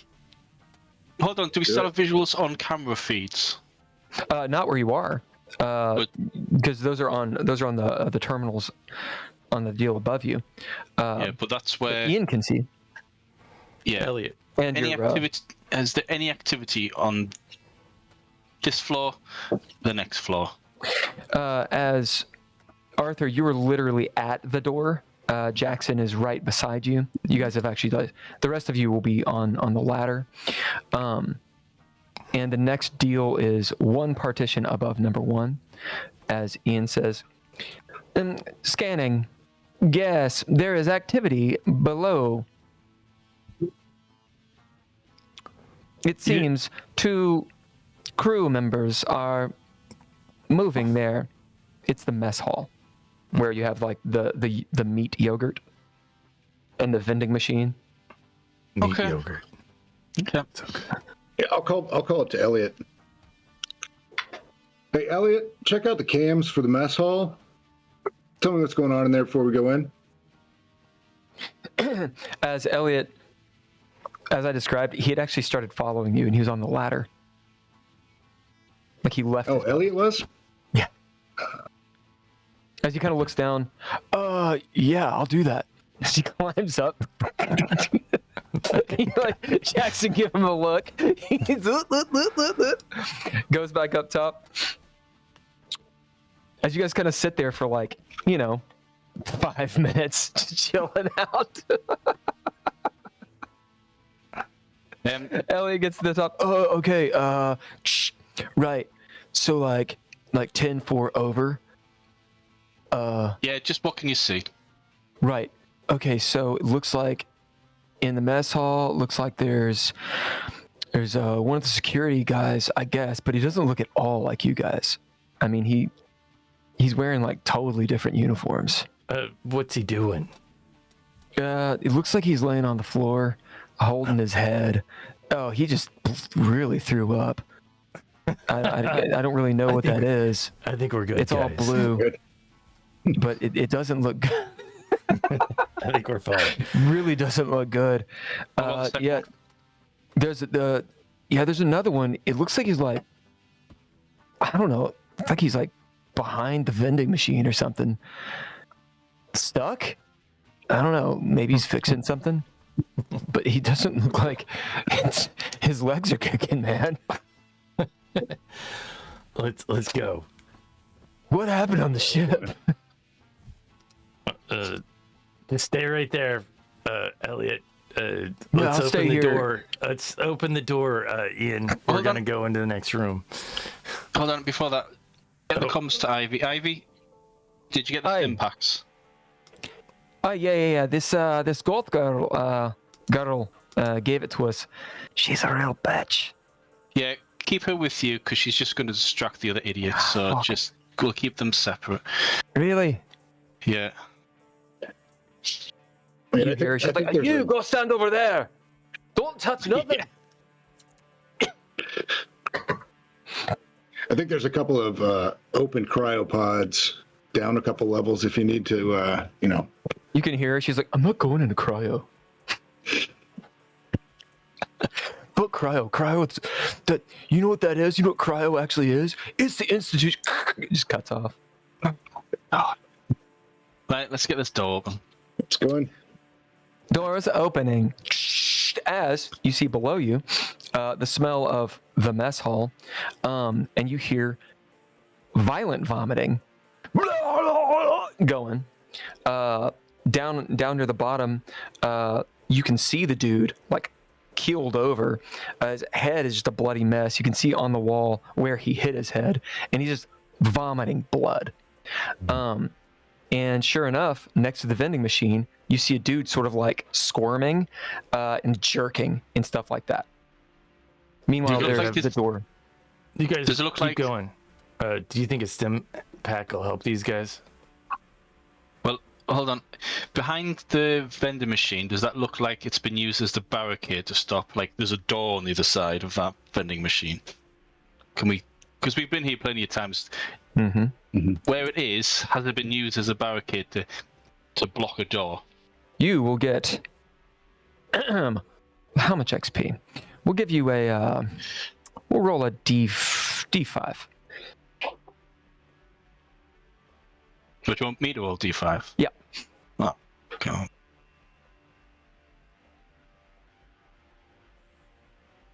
Four.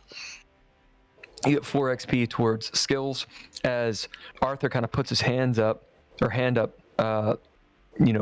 the door, and you say what you say, and in fact it does. And as you see, it's not just the vending machine has been scooted, several other things have been scooted. Right, okay. Right. Come on, Jackson, let's secure this vending machine. Take out whatever's behind it. Is there any other exits? No. Shit. We have to go through there. You do see some dead people in here. Yeah, okay.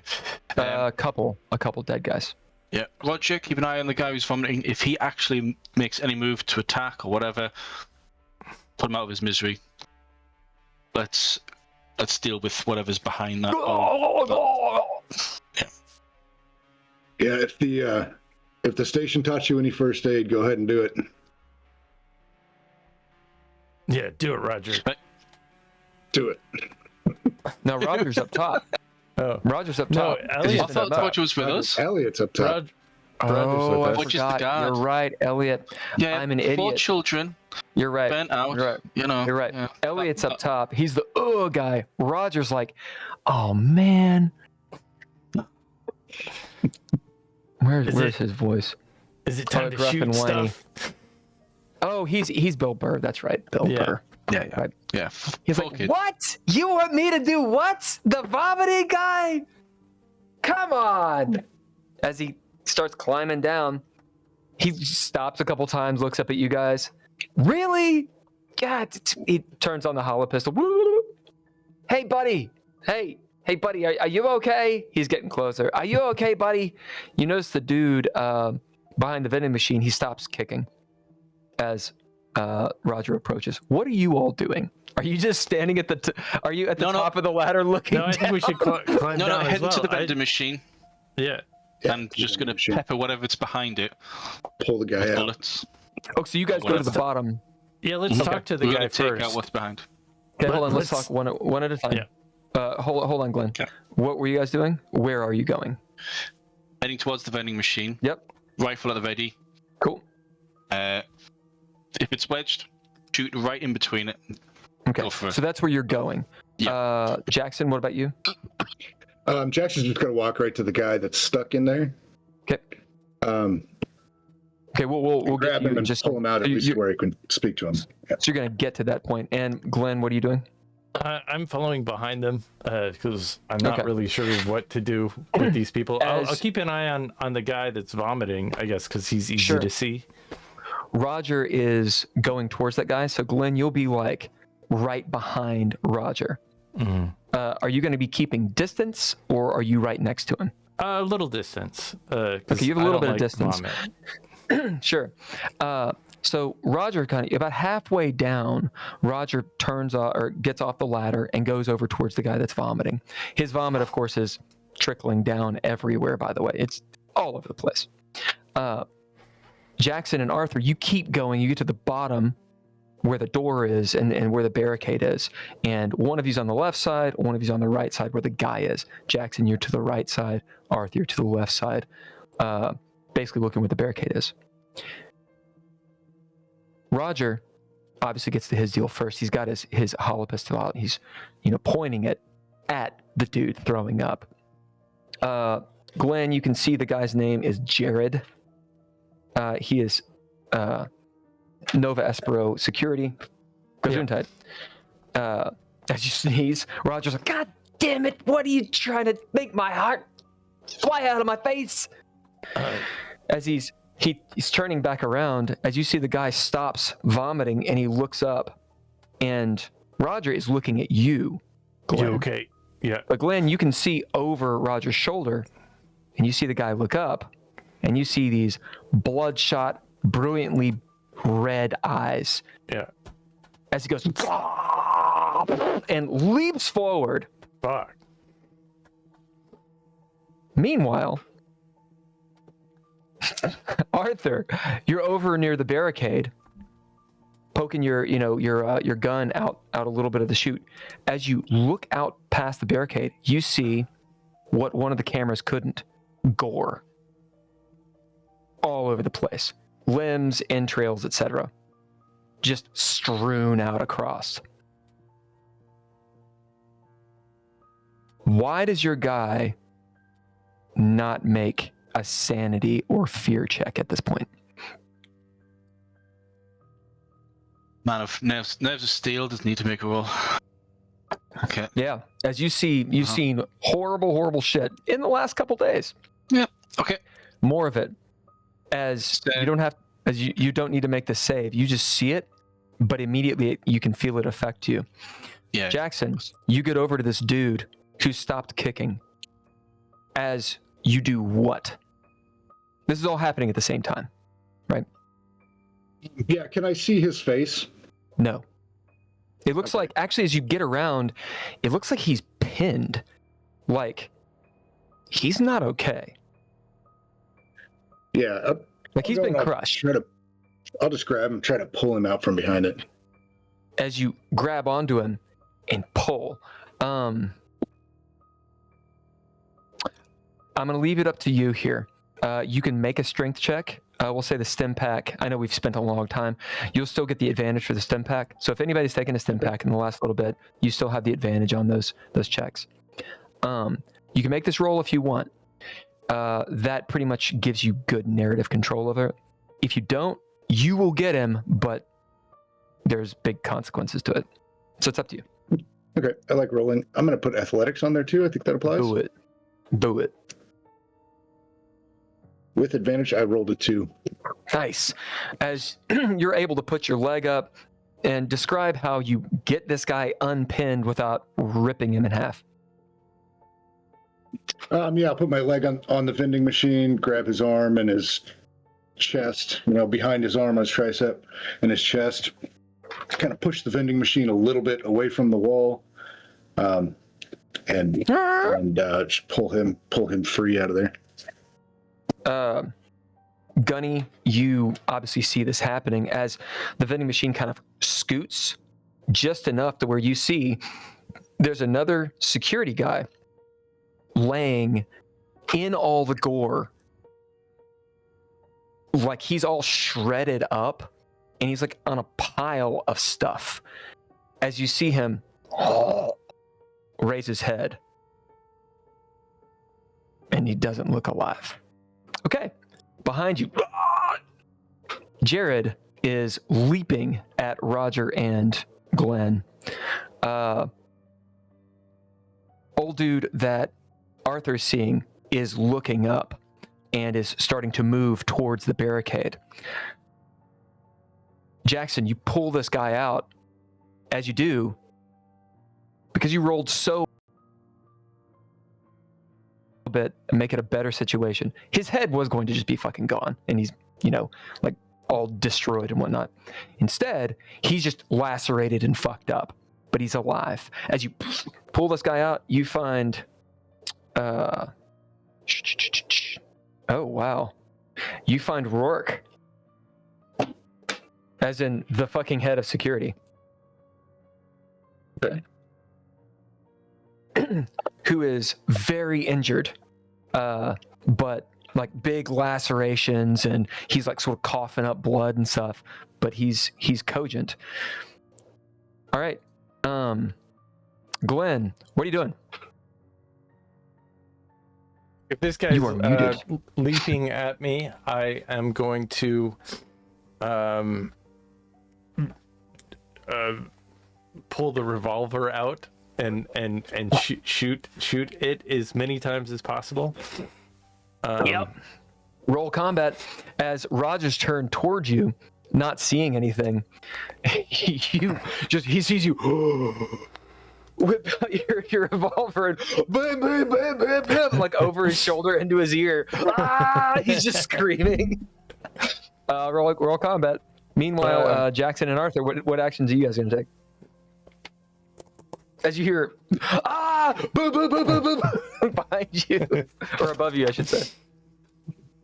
Take a few shots at the monster's face. All right, Take him roll out. Headshots. Roll combat as you give him a few burst shots. You're using a machine gun or an assault rifle or a pulse rifle or what?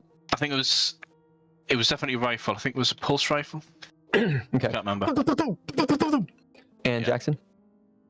Did I open up enough space for somebody to get through from the other side? Yeah. They'd have to squeeze through though.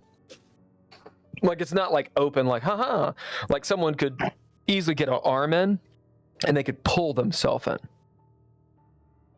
Okay, yeah, I'm gonna fix that anyway. I'm gonna throw the guy out of the way, take a couple of steps to the side of the vending machine, put my back into it, and screech it back up against the wall. Sure, as you Close that space replace it, you don't even have to roll for it. You just tank, move it right back in, and it gives Arthur just that slit he's looking for to shoot. Yep. 29 out of 60. Yeah, that's gonna work. Roll thy damage. So let's see. You're shooting at Sarah. Used to be Sarah. It used to be Sarah. And then... Yeah. How many... Was it just one D10 or a couple of D10? I think... Oh, that's Sarah, she looks so good. I believe it's 1d10. The pulse rifle, I think it's 1d10. Maybe +1. It's 3d10? Oh, is it 3d10? Sorry, That my sounds bad. familiar. My bad, Yeah, Jesus. yeah. I've used it a few times. But Totally wrong. long, it's long range, and I don't know if we're at long range through that door. It is not long range. You're at very close range. So how does that affect? It's disadvantage to hit. So I'll roll again and take the worst. Okay. Right. So...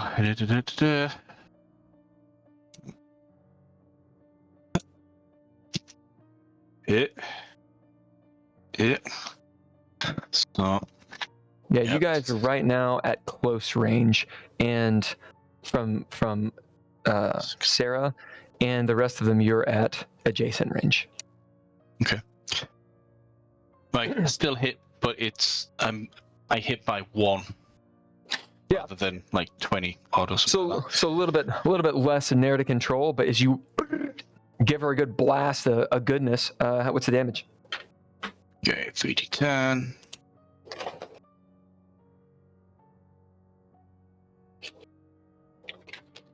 Wow. 25. Let's see. It's not one of them. It's one of these guys. 25. Yeah. Jesus. Say. All right. As you just sit her right down, it opens up her chest. Takes out part of her face. As she goes down, and keeps moving. She looks like the body is just absolutely torn to pieces, but it's holding on by a thread. As she's shambling up and like her body's giving way, so she's kind of done for right now, but she's still up. Yeah. What'd you get, Glenn? I didn't fail by that much. I only failed by less than 40. Less than 40. Oh, that's good. What did you roll? I rolled an 81. As you pull up your revolver, Roger's like, "What are you doing?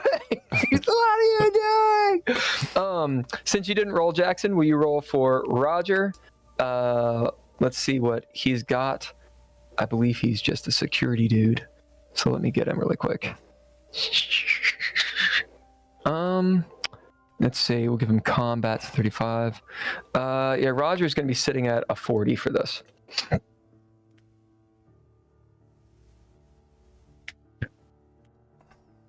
I rolled a 2 again. Hell yeah. Hell yeah. That's what I'm talking about. Wait, that's Elliot. I mean, it's going to be backwards for you, but No, No, I it's love it. forwards. You don't It's know? forwards because I have you guys backwards. I love it. As Roger's like, "What are you doing?" And he like slaps your revolver out of his face and ducks and does like this roll. As you're like goong goong goong goong goong goong, just unloading. Roll a d6. We'll see how many bullets you throw down. It's like that moment in Pulp Fiction. Go go go go go That's a go go. 4. As you unload 4 shots into the wall. Bam bam bam bam. Just because I'm a big dick, it's not an utter failure. It's not a critical failure, but you did roll negative 40.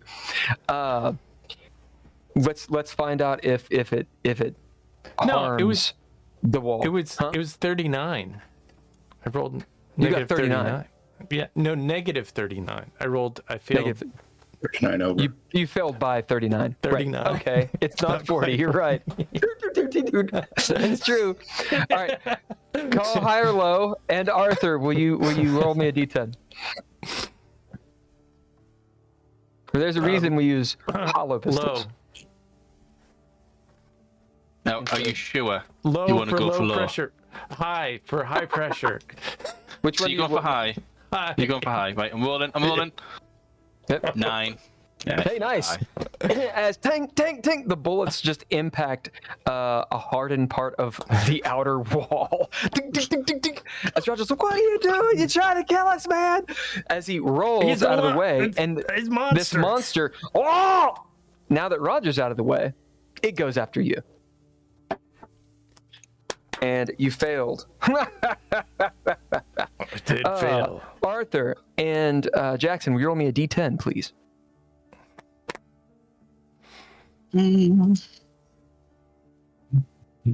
4.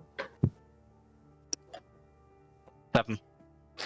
As you take 11 damage, this I'm thing dead. leaps on you and I'm way rips you up. dead. You Game have over, wounds, man. dog. Are your wounds done? I am negative. If I get 11, I'm negative 3.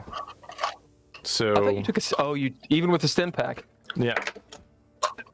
Okay. You should have wounded. You should have wounds I have 2 unless wounds. you've taken wounds. No, I have, Yeah. I have 0 wounds. What does that mean when you cross over? Have you taken enough damage to lose your wounds?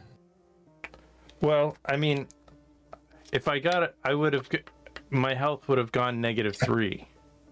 Yeah, so this is how it works. Let's say you have 10 health, okay? Mm-hmm. And if you have like 2 wounds, Yeah. that actually means you have like 30 health, Oh. right? Like you've got Well- 10 health, and then it goes down to 1 wound. Then you have 10 more health. Okay. Lose that, you go down to 0 wounds. Then you have 10 more health, and then you're dead. All right. Well, actually, you're not. You're making death saves. I don't think So you've taken that much damage. No. I've got 1 wound now, and I'm at 3. You're at full. Yeah. You're at full health.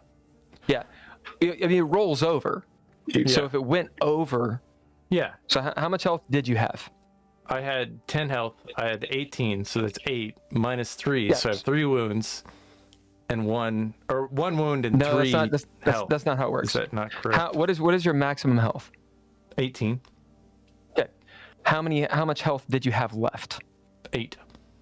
Okay. So 8's gone. You're down to, and how many wounds do you have? I had 0. Total? Now I have 1, I guess. I had 0. Right. So you have 1. Right. Yeah. Okay. And now you're back to 18 health, and you take off 3, so you're at 15. Yeah. 15. And you have a maximum number of wounds you can take, and then you make death saves, which I believe is 2 for you. Yeah, Not a Marine. And also, when you take a wound, you have to roll on the wound table, Right. and you very much could die. Yeah. Yeah. Which is what we're going to do right now. I thought I was dead. This thing leaps at you, and it's got claws, and it just double claws you as your clothes and your flesh open up, given the goodness. All right, wound table. So this is not gore massive, thankfully. This is bleeding. Yep. All right, so let's roll a d10. I will let you do it since you're taking the goodness. Glenn. That's an 8. Major artery cut. Wait, Dead. is that right? Yeah, I think it is. Yeah. Major artery Yeah, so cut. it's bleeding +6. Oh! Yeah. As it opens you up from the neck down to Nice. your liver. Ah! As blood arcs out. Monty Python Jackson, yeah, Jackson, you're turning as you've shoved, the vending machine back in place. As you see this blood just splash in slow motion like a tidal wave on Jared, the dude that is attacking Glenn's space, and you notice that he's drinking the blood. Like he's just like his tongue's just as he obviously gets an artery. Blood just comes out of Glenn. Do you take the damage this turn is the question. Because the +6 damage means every round you're taking 6 damage. Jesus. We'll say no. We'll say that's in rounds. Okay. As you go down to a knee, blood coursing out of your body. Roger's like, oh God, damn, oh no, oh God, oh no. We need to see if Roger panics. Jackson, we roll me a d10, and you'll be the 10s. And Arthur, we roll me d10, you'll be the 1s. Oh God, oh, Lord. I rolled a 10. It'll be zeros. Yeah, it's great. Just don't roll. Actually, did you roll a 1? Oh, Arthur? did I get advantage on that roll? On your combat? Because I had a Stim pack. stim pack. Yep. Yes. Well remembered. Wow, that's good call. Good Before call. we get Yes, Before the character's dead. you do. Go ahead and roll it. I'll allow it. It's pretty egregious. It's pretty bad. That's still a fail, should but it's a remember fail next by time. 5. Does that matter? I'll tell you what. We will No, it's failed re-roll by on the wound 4. table. We'll re-roll on the wound table and see failed by 4. if you get something a little better. Do you want to re-roll? Yes. Roll a d10, and we'll see if it's better. I'll give you advantage No, it's on not. It's not better. What is it? Well, if it's advantage, yeah, I rolled a 9 and an 8, because that's what I do. No. Just roll a d10. One d10. Oh, yeah, no, I rolled a 9. The first one I rolled was a 9. The second one I rolled was an 8 again. So I would imagine the 9 is not better. The 9 is very, very bad. You don't want the 9. The 9 is you're dead. Yeah. Yeah. I rolled an 8. Same number. Nothing changed. As what we'll say, since you did fail by a little bit less, actually by a lot less, 39 to 1. So the situation should be a little bit better. We'll say that instead of 11 damage, you'll be taking half of that. So you'll take 5 of the damage.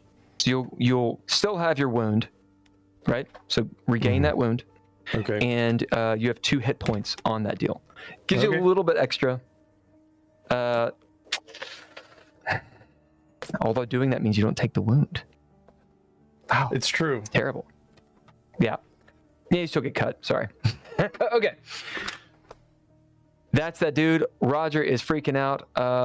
He is not panicking though, as he like slaps himself and will take a couple shots at this dude. Since he rolled, Arthur, what did you roll? Was it a 1? I got a 2. You got a 2. Okay, so it's not You a guys crit. rolled really good, didn't they? You see Jared, the monster, or monster number 1, take several hollow blasts as it effectively stuns him. He goes over a table and is on the ground. He is nowhere near dead. Okay. Top of the round. What are you all doing? Another shot. Try and take this thing out. What's left of it. Yep. It is getting up and is bum rushing the door as best it can. And because effectively Jackson moved the vending machine, which gave me some space to peer in, see what was going in. So the rifle's gone, it's like pointing inside the gap. I think as Jackson now pushed the vending machine back into place. Yeah, Jackson, how did you do that? How'd you do that? I can't remember. Yeah, so when I pulled him away, I pushed the vending machine away from the wall, and then I just pushed it right back where it was. So I'm assuming there's still the original gap that you saw. Yeah. It just wasn't any bigger from where you opened it up. So what I'm thinking is the gun is now wedged in place and it's fixed at her. Does that remove the disadvantage from it being long range? Because it's just effectively a stationary rifle shot. So do I keep the disadvantage? let's get into the mechanics of why you have disadvantage on it anyway. Okay. So why, Miller, do you think the pulse rifle has disadvantage on close range? It's a pulse rifle, and you said it uses regular cartridges, right? It's not lasers or anything? Right. Okay. A rifle, any rifle, your ballistics, when the bullet fires, it rises by a couple of inches, depending on your bullet and how far it's going. And then it levels out as it travels farther. So where you're aiming it, the bullets can be a little higher than what you're shooting at. Okay. Yeah. So in that case, does it stabilize? We're going to say it does. Sure. That makes sense. Just one I think roll. I think it's a good case. Okay. Cool. I'm presuming Arthur Scollet will have been in this situation so many times. Right. Brilliant. 21. 21 definitely hits. And roll that damage. Damage. 1, 2, 3. 15 this time. Describe how you destroy this person. Effectively, I'll just as she's rising, I'll just continue firing upwards. So it'll be like a line of bullets that'll just sever in half, like straight up the middle, and then when the last shot hits the top of her skull, it just explodes and just peels into two. Yep. She explodes in grotesqueness. You'll actually see on... Go on. And then try and pull the rifle out. I'll probably be doing that next round. No, you can do it. As you wrench it out, you'll actually notice, since all this has happened, there are a couple guns down there from the dead people that had dropped their weapons and such. Okay. Shooting what had happened. Yeah. Jackson. So is Jared still on the ground? Oh, yeah. Yeah, he's just flopped on the ground. He's getting up, though. As he does, you see his hand hit the wall, nails. That's not as egregious as the other guy. Okay? The one that you guys fought with a dropship scramble is more advanced than this guy. You just see his nails get on the deal. As maybe you start realizing they advance, or some of them do. as he's getting up and he kind of turns, kind of shakes his head. Think 28 days later, like he's like obviously like full of something. It's clouding, and he's like like fucking screaming and howling in here. So he's up now? He's getting up. During your action, this is all happening at the same time. Okay. He's starting to get up, pull himself up. You see Glenn like holding his neck. Roger's like, "Oh God!" on his back, shooting. And this thing is looking for a target, and it's going to attack something. I'll yell at Roger. Roger, stop! Glenn's bleeding. As I pull my vibe shetty out, flip it around, come down 2 hands. Onto, I love it. Onto Jared to try to As you yank the ripcord on, fucking exhaust goes out. You rush at this guy. Roger's gonna, oh God, you got a vibe, Shetty. Oh, what the hell is this? As he's running over, he bull rushes and tackles you, Glenn, and then basically strangling you, trying to like stop the bleeding. We'll do medicine for him. Arthur, will you roll D100 and see if he can stop that bleeding damage from going down on you? Yep, 1 second. Hey, did he disappear for you guys? Mm-hmm. Oh, John. He's like, Yeah, John. Yeah. John's like, I'm out.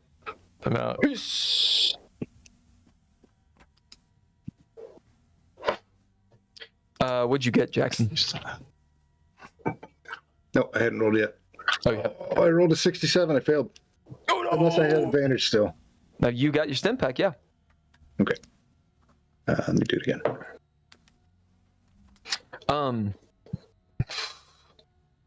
We'll see what That was a crit failure. Oh no! Oh no! As you rush Nice. past, and this guy sees you as the target, he's gonna attack you since you're closing the distance. It'd be awesome. What'd you get, Arthur, on your roll for 76. 76? As he collapses, off! slams into you. He's just, lots of hands. I don't know what I'm doing. Too much. We gotta Too much. Don't need to cauterize the wound. He pulls out the pistol. Fuck. You're like, just absolutely.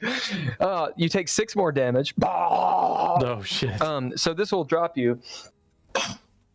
Now you will actually take that wound, but Sure. we won't roll because you've already taken the wound. Mhm. Yeah. What do you do, buddy? Is he on me? Roger's trying to help. He's not helping at all. I knee him in the groin. Ooh! As he goes out.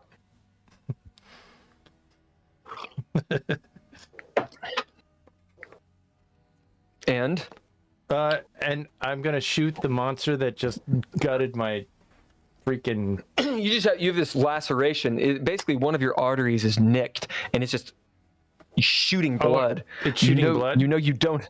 Yeah, every round you're going to take 6 damage. Oh shit. Well, yeah. I'm gonna use Rimwise and try to wrap my wound with So whatever. what you can do, you can absolutely do that, and you got to have something clever to do it because the artery's nicked. So Right. it's got to be like it's not going to fix it. My gun it's a temporary fix. is pretty hot, I would imagine, after all those, and I'm gonna take the barrel of the gun and like stick it on the side of my neck. All right. We're gonna give you a roll for this. You can apply Rimwise. Is this at disadvantage? Is the real question.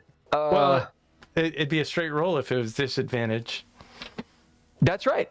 That's right. It's a straight roll because you don't know. Do you have any kind of medicine at all? No, I just got Rimwise. Okay. So As you're just like, taking the maybe first this will thing. work.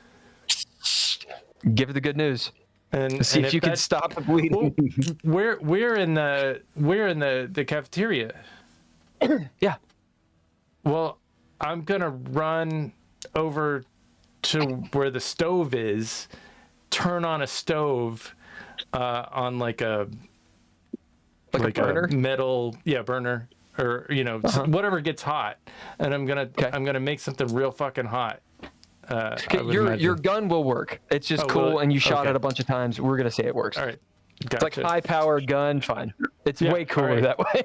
Yeah. That's fine. All right, roll it. Jackson approves. That is a what is that? Intellect or speed? Man, I'll let you roll whatever you want. Well, if it's intellect, I rolled a 41 and I have a 41 intellect.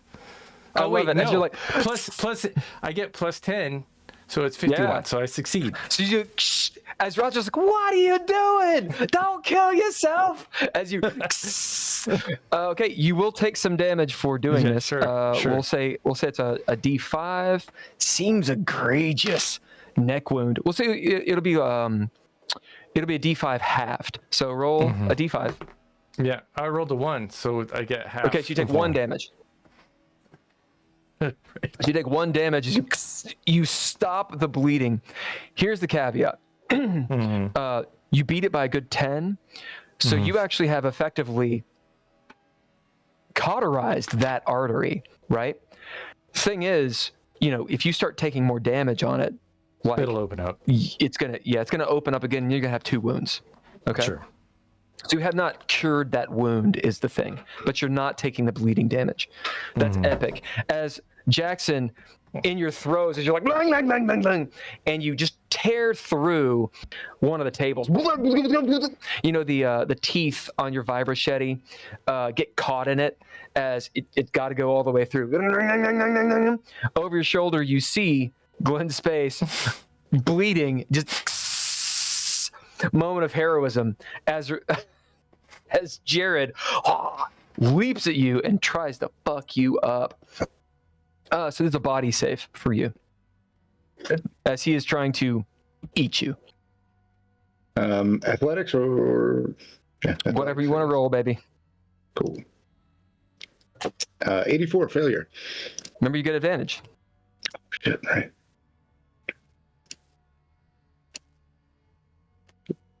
$66 critical failure.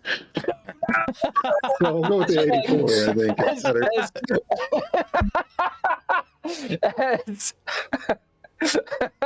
As Jared latches onto you, and you see his mouth open up, distended jaw, and his teeth are like jaws, like from like a shark, as he clamps down on your shoulder and just goes in and starts trying to take a chunk out of you. So, Arthur, roll me a d10. And Glenn, roll me a d10.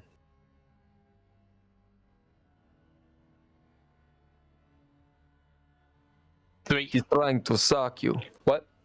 3. All right, so you take 4 damage as he gets on you, but he latches on, and you hear the big suck as he starts sucking your fucking blood. Roll me a d5. 1.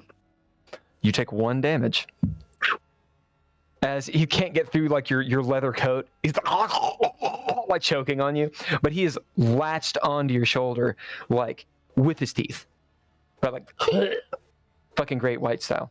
All right, who hasn't gone? I think everybody's gone. Yeah. Next, he's going to suck your fucking blood. That's what this thing is doing.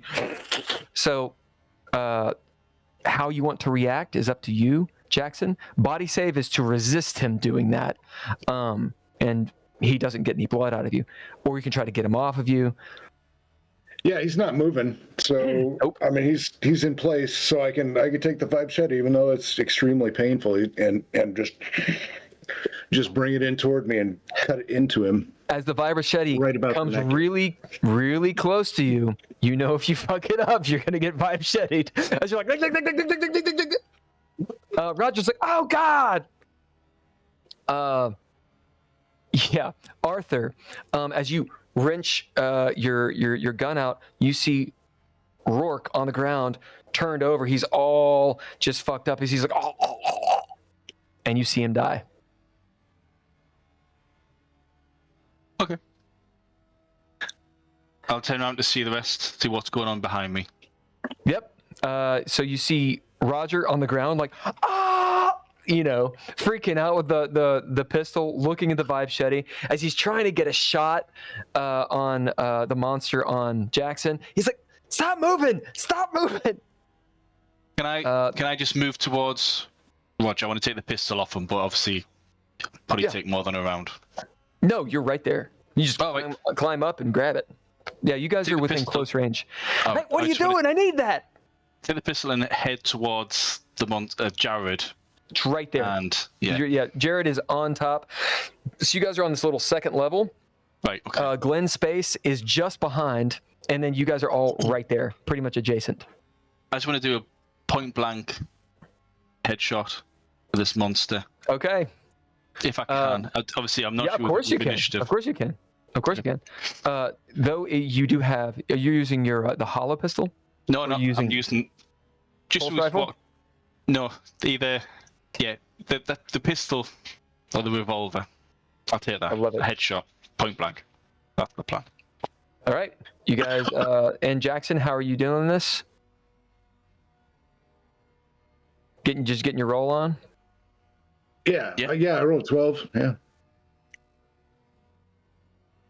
12. Hell yeah!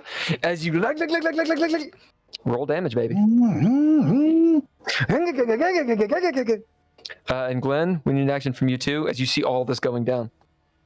I'm gonna look around the room to see how many dead bodies are in the room that we're in. You see 2 other dead bodies, and then Rourke, who has just died. I'm gonna just go into the corner and watch those dead bodies. Okay. That's awesome. Roll a d5.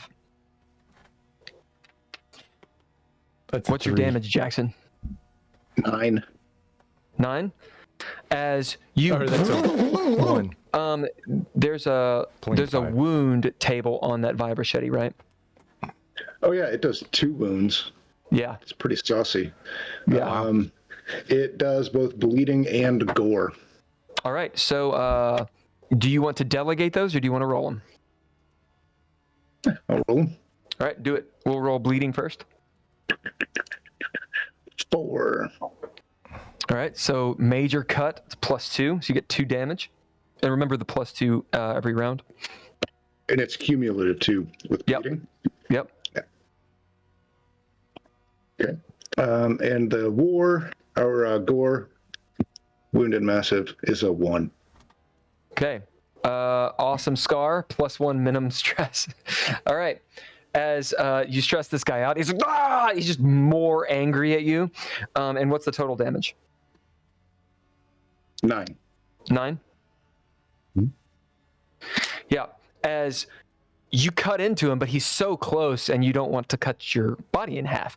As you're like, lang, lang, lang, lang, lang, get in him, blood is just spraying all over your face. This thing's blood. Meanwhile, you notice, actually, you don't fucking notice this at all. Arthur, you're right behind him with your pulse rifle. No, the revolver. With the revolver. Okay. Yeah. He had a hollow pistol, not a revolver. It deals a D10 damage. Chip. Point blank. Not a D. Yep. All right. Do I get an advantage, disadvantage? You will get advantage on it. Okay.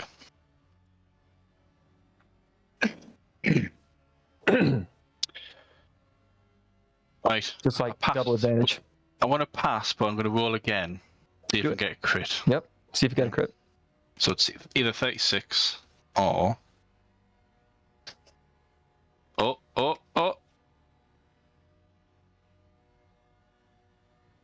Is 11 a crit? Yeah. That's a critical success. Any doubles? I'll take that one then. All right. As boom, you hear right in the back of this dude's head. So crit damage, how does that work, Miller? I don't remember what it is in the book. I always at least double it. Okay. So we shall double it, and it obviously gives you some good narrative shit. Yeah, and then the narrative control or. Sure. Okay. And just because we've been doing the wound stuff, you get to roll a d10 to see what wound you give him to. Cool. Right. So D10 damage. I get 1. So you roll it twice and Okay. Well, I got take 1 for the first dice, and I always like to roll 2 dice, and that's what I do. But right, 11 points damage in total. I got 1 and a 10. And I'm just going to lean in, and like right in the eyeball. Just pop. Yep. As you see half of his face just explode off, and roll a d10 to see what the wound is. Okay. 5. We'll say that is gunshot, of course. Lodged bullet, surgery required, as he has this bullet in his eyeball. It's just fucking, his eye's just gone. Awesome. He's still up. Oh yeah. Oh yeah. Right. Oh yes. Yeah. All right, Glenn. As you've moved back against the wall, looking. Rogers, like, I don't have a gun. I don't have a gun. As he's got up and he's over next to you, scrambling. What are we gonna do? As you see, since you were looking, Glenn, at the 2 dead bodies, let us find out what happens here. Arthur, roll me a d100. Jackson, roll me a d100. Yeah. And Glenn, roll me a d100, actually, because there's 3 dead bodies in here. No. Ruh-roh. What'd y'all get? I 14. guess 700 or 70, if you would like to. Okay. 52. All right. 52, you say? That's what I said. As you see, the one dead body you're looking at is just a dead guy. As you kind of like, your vision pans over to Rourke, and he's just utterly like cold and going going pale. Rigor mortis. No life. Rigor mortis. Immediately, like 5 seconds later. However, the other dead body twitches. Roger, we need to cut their heads off. Stands right up. Fuck. Ah! And screams. Everybody can make fear saves. As you have now seen one of these things resurrect. Joy. So you all know there's a 25% chance that a dead person resurrects. Although it's only made once. Oof. 36 out of 46. Is this fear? Yeah. I got a 40, which I succeed by 1. Hey! Did anyone fail? Yep. Yeah. All right, gain a 93. point of stress. The Marines, it matters if it panics, right? It's panic, yeah. Yeah. When it Okay. triggers. Cool. Yeah, you gain a point of stress as Arthur, like having shot this thing in the head, in the eyeball, its face just explodes, and you see it come back. We will say part of the fact, since you got that awesome shot, critical success, that it detached from Jackson. Yeah. So that's one of the benefits is its mouth went slack and it basically fell off of him. Okay, so it's still adjacent to you, Jackson, but it's not like literally latched onto you because he shot its face. Arthur, What is a hollow pistol? Sorry, what is a hollow pistol exactly? So a hollow pistol, it's science fiction bullshit. Imagine a normal pistol, but the barrel and the part where the slide and all that stuff, where you'd actually have the bullet, it's not there. It's just the grip and the trigger, and then it's an energy weapon. So it has basically a big battery where the mag would go, and when you turn it on, hard light, like in Halo, manifests the the barrel and whatnot, and it shoots pulses of energy. So it works at I want to say it's just a close range. They're used specifically for as in like on ships, because they don't bust hulls, and it doesn't, like, it'll melt things, but it won't blow through a hole. Oh yeah, okay. Cheers. Yeah, right. As Arthur, you look over, hearing this screaming howling straight out of 28 Days Later, as this thing stands straight up and starts bum rushing somebody. We're going to find out who real quick. So, normally I don't like to roll dice. Who looks tasty? We've got 1, 2, 3, 4 people in here, right? So basically we need a D8 or a D4. So it'll be 1 for what's your name? 1 for Glenn, 2 for Jackson, 3 for Arthur, 4 for Roger. So who wants to roll it? I always roll a I 1 can roll it. on D4s. There we go. Yep, D4 or D8. Go for it. 4. You got a 4? 4, Roger. Get in. As Roger's like, oh no, as he starts running back, and this thing's like, oh, like, it's like popping down from each platform, like busting through shit as it's trying to close that distance. All right, top of the round. The Thing, we'll call him Jim. No, Jim and Jared. We'll call him Boo. His name is Boo. Boo is going after Roger. That's what he's doing. Roger's trying to run away. Jared, who's been shot in the face and vibra-shetted, etc., is attacking both of you with his claws. Just a whirlwind Tasmanian devil attack, trying to split you both wide open since you're right next to him. So, what are you two doing, Arthur and Jackson?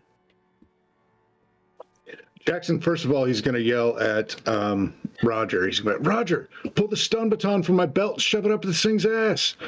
Dad, you want me to go? Okay. As he's like running, he's trying to get the stun baton. Yeah, and then I'm going to shove the vibe shetty into this thing's chest. All right, so does it hit you? Do you hit it? Make the roll. Meanwhile, Arthur, what are you doing? Right. I reckon Jackson's going to finish this off. I'm going to effectively just drop the hollow pistol, have the rifle in the other hand, and I'm just going to turn and... Excellent. And then I'm just going to turn and use the rifle on the... As you turn your back, hoping that Jackson takes this thing out. Yeah. I love it. Jackson, roll your damage. And then there's bleed, right? What was the bleed you got on it? Oh, he gets two this round from when he got shot last round. Okay. Sorry. Damage. 20 damage. Normal. Yeah. All right, you fucking could chop him in half. You rolled critical success, I believe, yeah? It was 55? All right, so you describe how this is done as you see Arthur just turn his back to you. He knows he's in safe hands. Jackson, describe it. Yeah, so this thing had just gotten shot in the head and fell off me, and he raises both arms, one to claw at me and one to claw at Gunny. Yeah. Arthur, yeah. I just bring the vibe shetty right up into its belly, split it open by its ribs, and the momentum of it bringing its arms up just brings both halves of the top of its body apart. As you, we'll say that Arthur doing that, showing you that that moment of what do you call it? Confidence. Roll a roll a D5. 4. As you will heal that much stress. Because in this terrible moment, Arthur actually doing that you were like, oh, we're a team. Glenn, what are you doing? I know, Arthur, you need to resolve your role, but Glenn, what are you doing? Yeah. Is the guy that just stood up? It's rushing towards Roger, Roger is rushing towards Jackson, which is towards it. I'm gonna It's like leaping in the air towards Roger. unload into that thing, I guess. Yeah, as you how many bullets does your gun have in it right now? I don't know. It was given to me. I presume it is infinite amount of bullets. It's not. It had 5 shots left when I gave it to you. So you have one shot. And you're like, boom! I've got to take my time and aim, I guess. I mean, I don't know. I was expecting it to happen. I'm in the corner. I love it. And I'm going to scream, Ramadan! For Ramadan! No!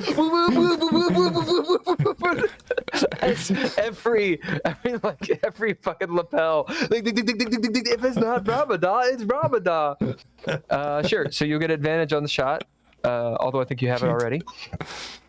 Make a shot. And that one is a success. And the other one is not a success. The first one. Okay, so roll damage. As Arthur, you pull your pulse rifle up. Take your shot. It is currently at a damage. Huh? What on your revolver? I think it's a D10 plus 1. Yeah, D10 plus 1. Yep. Well, that's a 5.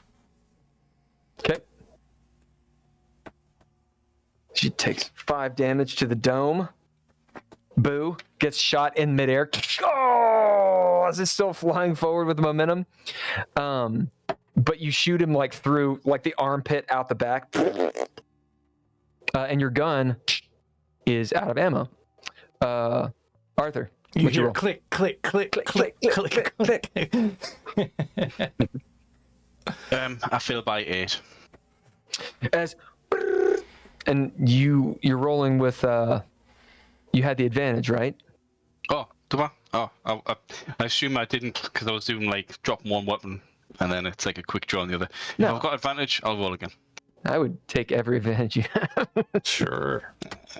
I've got to beat 68. Oh. Yeah, I fail. It was either 68 or 91. I failed. All right. As you take a few shots out, as this thing soars over you, down towards, and we'll see about Roger. Roger. He grabs the stun baton. He's gonna make his combat roll. Arthur, let's have a D100 roll and see if we can have some avenge your failure. This is going to be for Roger. Okay, it's his combat roll. You got And 18. You get 18? Yeah, that's excellent. He actually passes. What's the stun baton damage? It's 5, and then the victim has to make a body save or be stunned for 1 round. Okay. Glenn, roll me a D5. And Jackson, roll me a body save. Probably be his instinct. 78. Yeah. How many is that? 9? Wait, so that'd be a D5, so it'd be 5. Okay. You say 78? As Roger does this roll, grabs the stun baton, and goes, and just wands this dude like in the taint. As the monster Boo gets caught in the taint, you hear him grunt, and the electrical pulse causes his limbs that as he slams into the ground and is stunned, rolling, wham, slams into the ice machine. Ding. Top of the round. What are y'all doing? Take aim at this thing from below. As you like all from above. turn around the other. You see it stunned, but it's trying to get up as there's like electrical arcs. How close is Glenn to it now? Is he like next to it? No, Glenn is over there. Oh, okay. Glenn is on the far wall. Oh, he was going for Roger, wasn't he? Yeah. Right. How close is Roger to? I don't want to friendly fire. So this thing jumped from the top all the way down to the bottom. So, and you guys are like on the second level. So it's like a close distance. 20 feet. Oh, right, okay. Mow it down with the rifle. Do I get? Is it normal shot? Oh. Advantage, disadvantage. I want to say if you're within long range, you're fine. So you are at disadvantage, which means you're at a normal shot. Yeah. And you're shooting towards the barricade. Right. So I just That's roll. where it is. So I roll once or roll twice and keep the ones? Roll once. Roll once. Okay. So that's a pass. 13. So that's a pass by about 27. Yeah. As you unload this pulse rifle, I remember to count roughly about how much ammo you're throwing down. As you're okay. We'll get to it in a second. What are the rest of you doing? I'm gonna talk to Ian. Of course. Jack, Pull in another NPC on this. Oh. I'm gonna leave the room. Jackson's gonna flank around. Okay. He's running toward the monster, but he's gonna flank a little bit because he knows Gunny's lighting him up. Yep. And then he's gonna try to time it where right at the end of Gunny's pulse, he's gonna drop down on it with the 5 Shetty. Okay. I love it. Yeah. Totally down. As Gunny, do your magic. 23 damage. 23.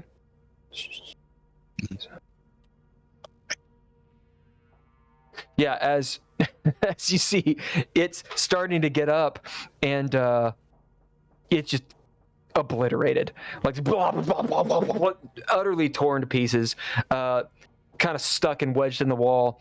As you get up to it, Jackson, and you can do whatever you want. It's dead. Do you cut it up? What do you do? Yeah, I'm gonna chop the head off. Tear that off.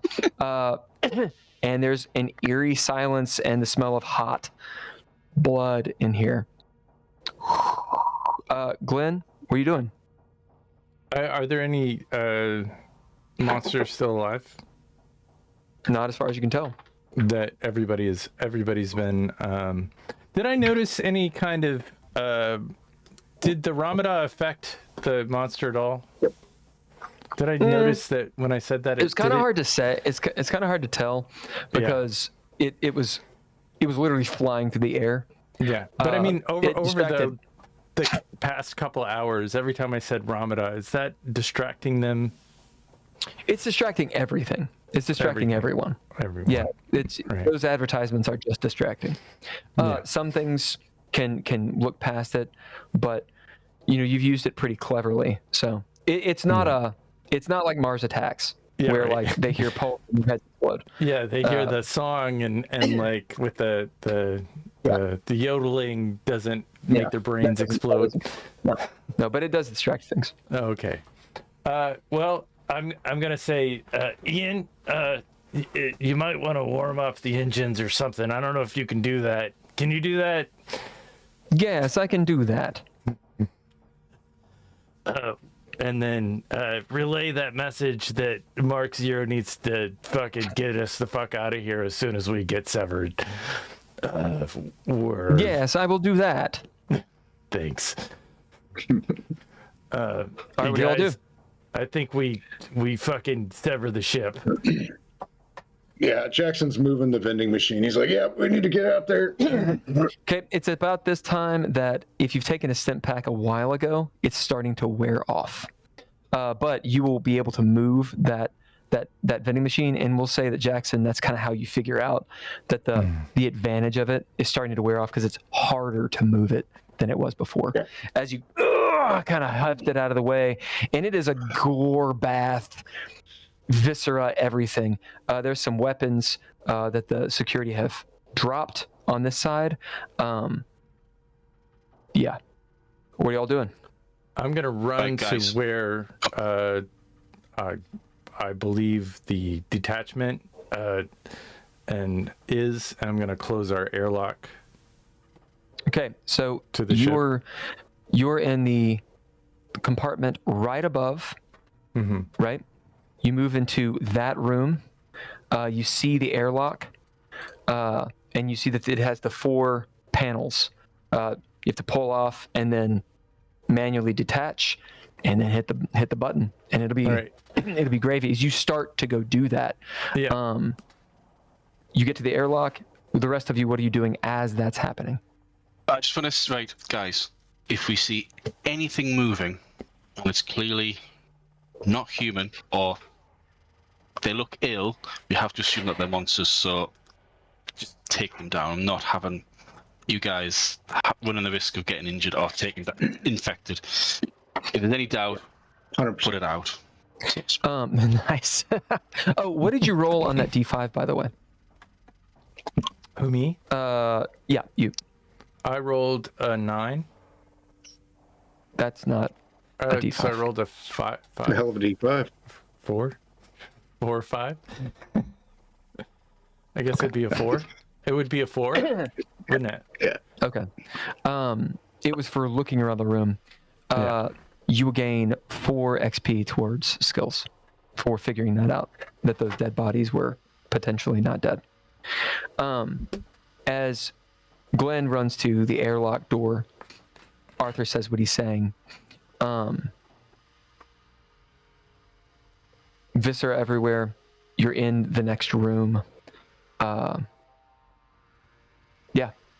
Anyone taking any other actions? Yeah, Jackson's going to look. If I understand it correctly, we saw 2 bodies in here initially. One of them got up and charged the door, so there should be another one, right? Yep. Yeah, Jackson's going to go over to it and chop the head off. You do. Yep. Oh, Arthur, your pulse rifle is out. So it has 5 shots in it. Or 5 shots in the mag. And in my mind, like, I think it's dumb to have like a shot be like 1 bullet. It's like a burst fire. So it has 5 shots. Yeah, 5 bursts, that kind of thing. And I don't know how many mags you have on you. Well, I think I got this from one of the guards. I think this is Roger's former rifle. I got it from him. So I'll ask him, has he got any more ammo? If he doesn't... Yeah, he will. He'll have at least 1. So call high or low, and Jackson roll a die, please. Low.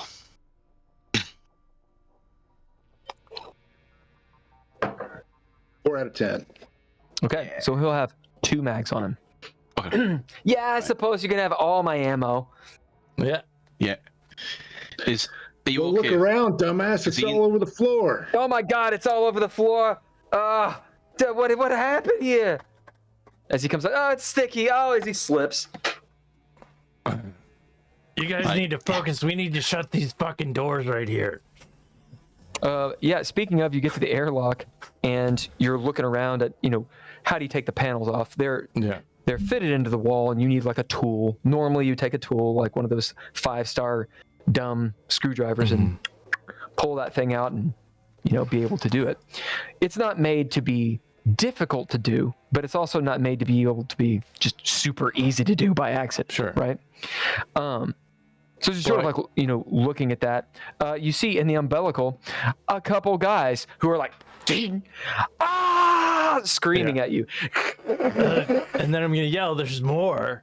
And I'm going to... You see there's 2, and around the umbilical, 2 more. And they're banging. Yeah. And not yet getting in. Right. But they're banging against the thing. Well, how does the door open? Does the door open like that or like that? Like that. It sort of rolls out of the way. Can I... It rolls, right. I'm thinking, can we attack through a gap? I mean, is there enough space for a vibro machete to zoom No. through? I just like killing them, that's all. Yeah, so how this will literally work is you have this door, which is on this side. and then you have the umbilical, right? But it being an airlock, that means that you have, you're on the ship, there's a door, there's a little tiny room, that door is the one that you're at, okay? So what would happen is you would shut this door, open this one. Shut this door, open this one. So that's the lock, right? So it's not one door. It's actually, the airlock has 2 doors. And Glenn is at the second door with the umbilical. That's what you would do.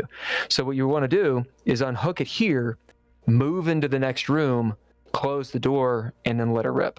Can I use my mechanical engineering to unhook this with tools that I have close by? Oh, yeah. Yeah, you just know how to do it. You don't have to roll at all for this. Under duress, you would, which these things are. Dang, dang, dang. It doesn't look like they're getting through right now, but there's 4 of them. Can I radio, or not radio,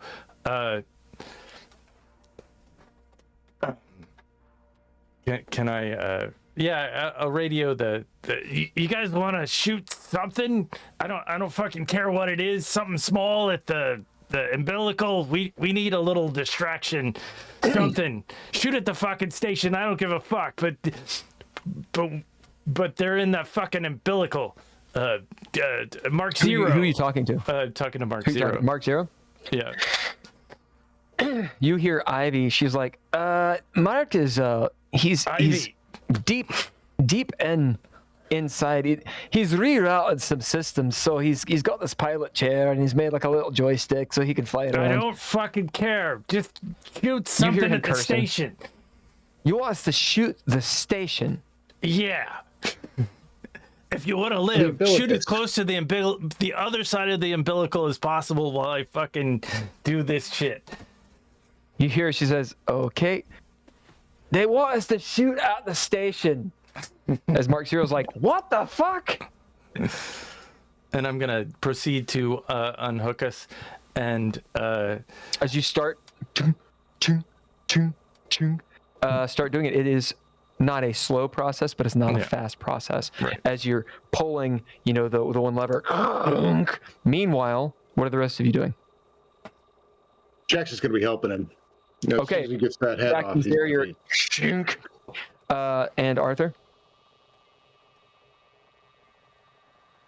Arthur, what are you doing? John. He's out. He's out. I think he might have to quit. Come back. All right. Indeed. So, as you guys are decoupling, chink, chink, you get to the third one, chink, you can see out the port hole these 4 dudes screaming, right? One of their claws starts to get through some of the metal.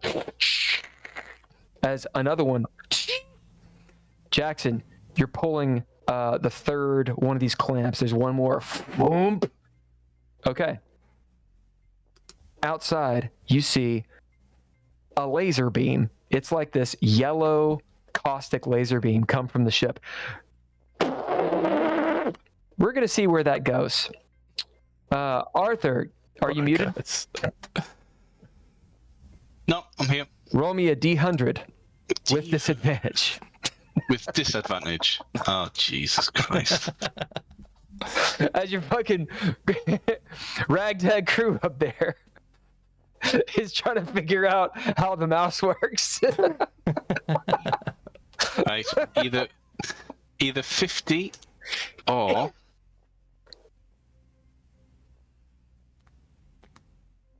50 or 60. Okay. As they do have some help. They do have stuff going on, but they've never done it before. As you see this big beam of energy hit part of the station, it's like there's a piece of the station just. You hear Ivy over the comms. Ah, fucking hell! Fucking hell! Never shot one of these before. You fucking shh.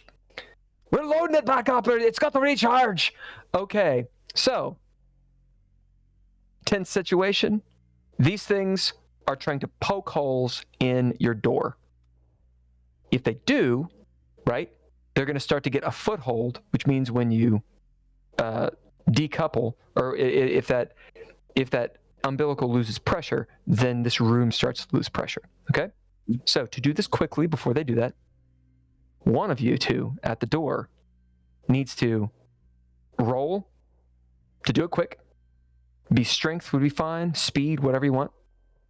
And the other person either needs to help or they need to be at the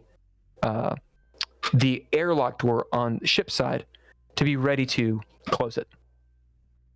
So who wants to do what? No. I can hear you, John. We just can't see you. I had a little different idea. Oh, then by all means, do your thing. Jackson was going to say, Glenn, get the door, and he's going to grab a piece of his, because he's got the vac suit on, or hazard suit, right? But it's destroyed. Yeah. So he's going to rip a piece of it off and cover it. ready to just cover it, which should buy us at least a couple of seconds. I love it. I love it. Yep. And who do you want to do that?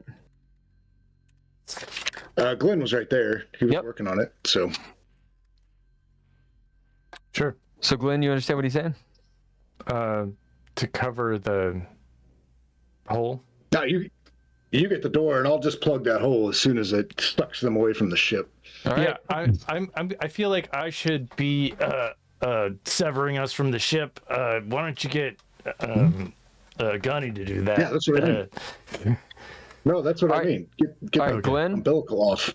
Glenn, roll either speed or strength to get this done. Meanwhile, Jackson, you've got the piece of the vac suit ready, and you're just gonna place it down. Are you sure it's me that rolls? Yeah, positive.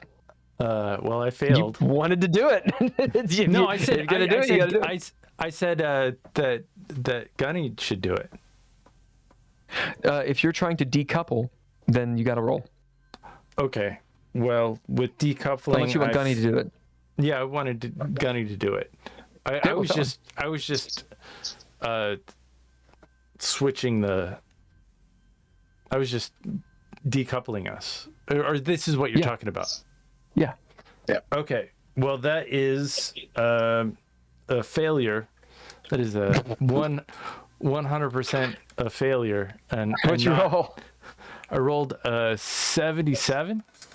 Oh! And oh no! And oh no! And then if I use speed, I have a 40. Well, no, you gotta choose. you gotta choose, and you rolled a 77, which means you crit fail. I crit failed. Okay. So, Gunny, where are you?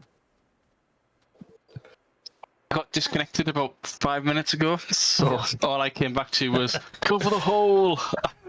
No idea what happened. I was just focusing on the thing that I already rolled for before. That's why I was confused. I was like, yeah, it's. There was the laser. I'm guessing the laser didn't. No.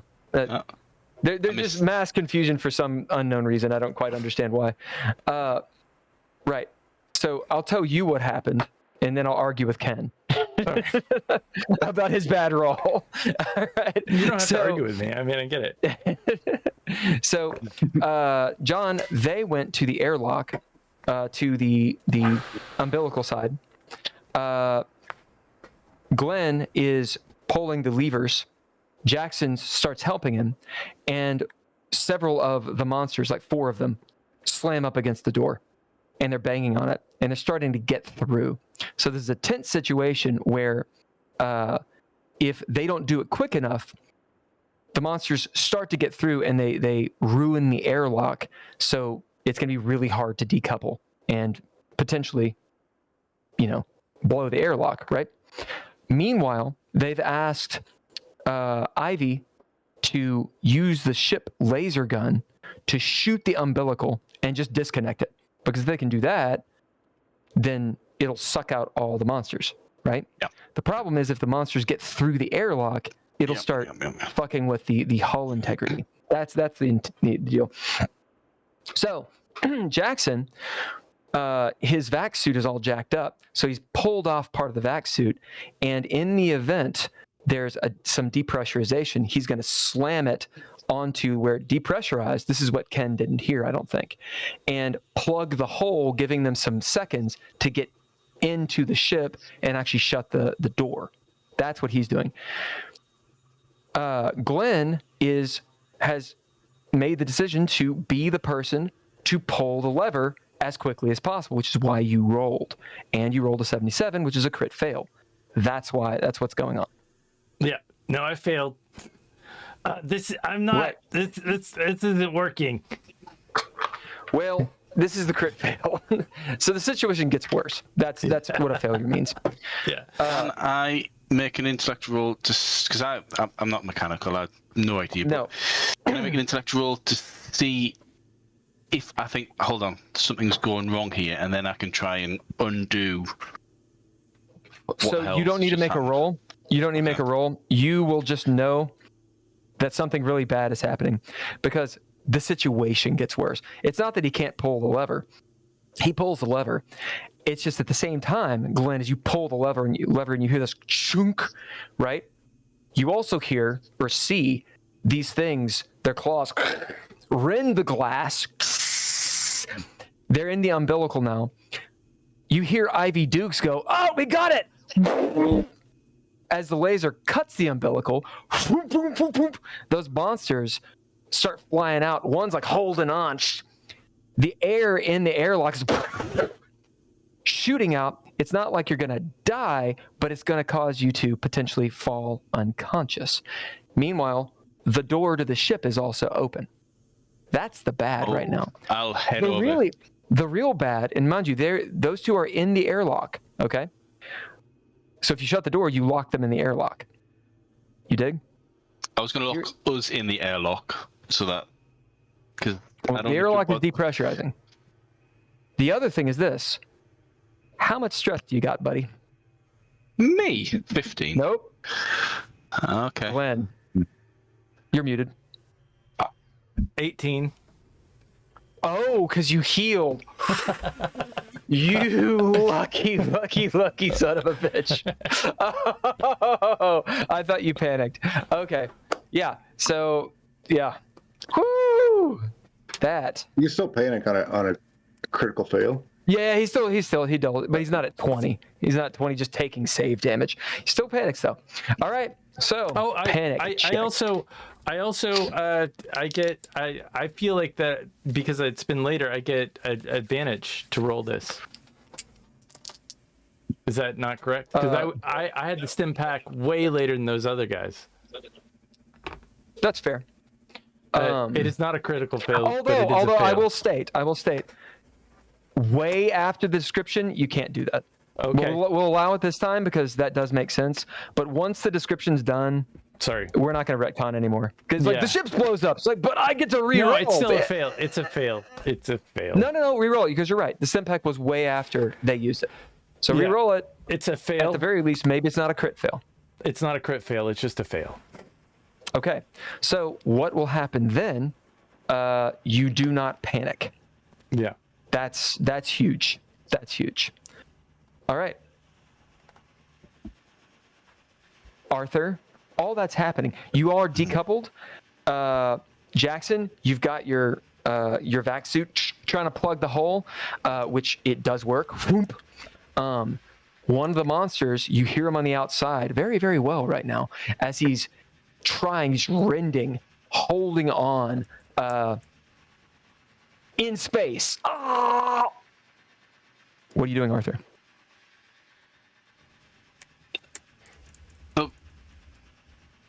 One door, umbilical cord on the other side, holes in it, and then the other side. Did you see that door leading to the main ship? Yeah. Was open. Yes.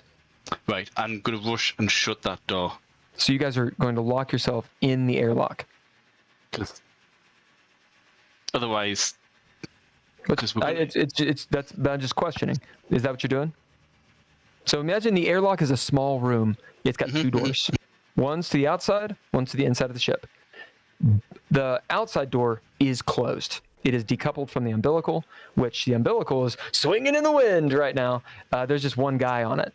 Right, no, I won't shut it because there's no reason for us to stay in the airlock anymore. We've been right. Sorry, right? Yeah, I'm just gonna grab these two if I can and just get out of here, guys.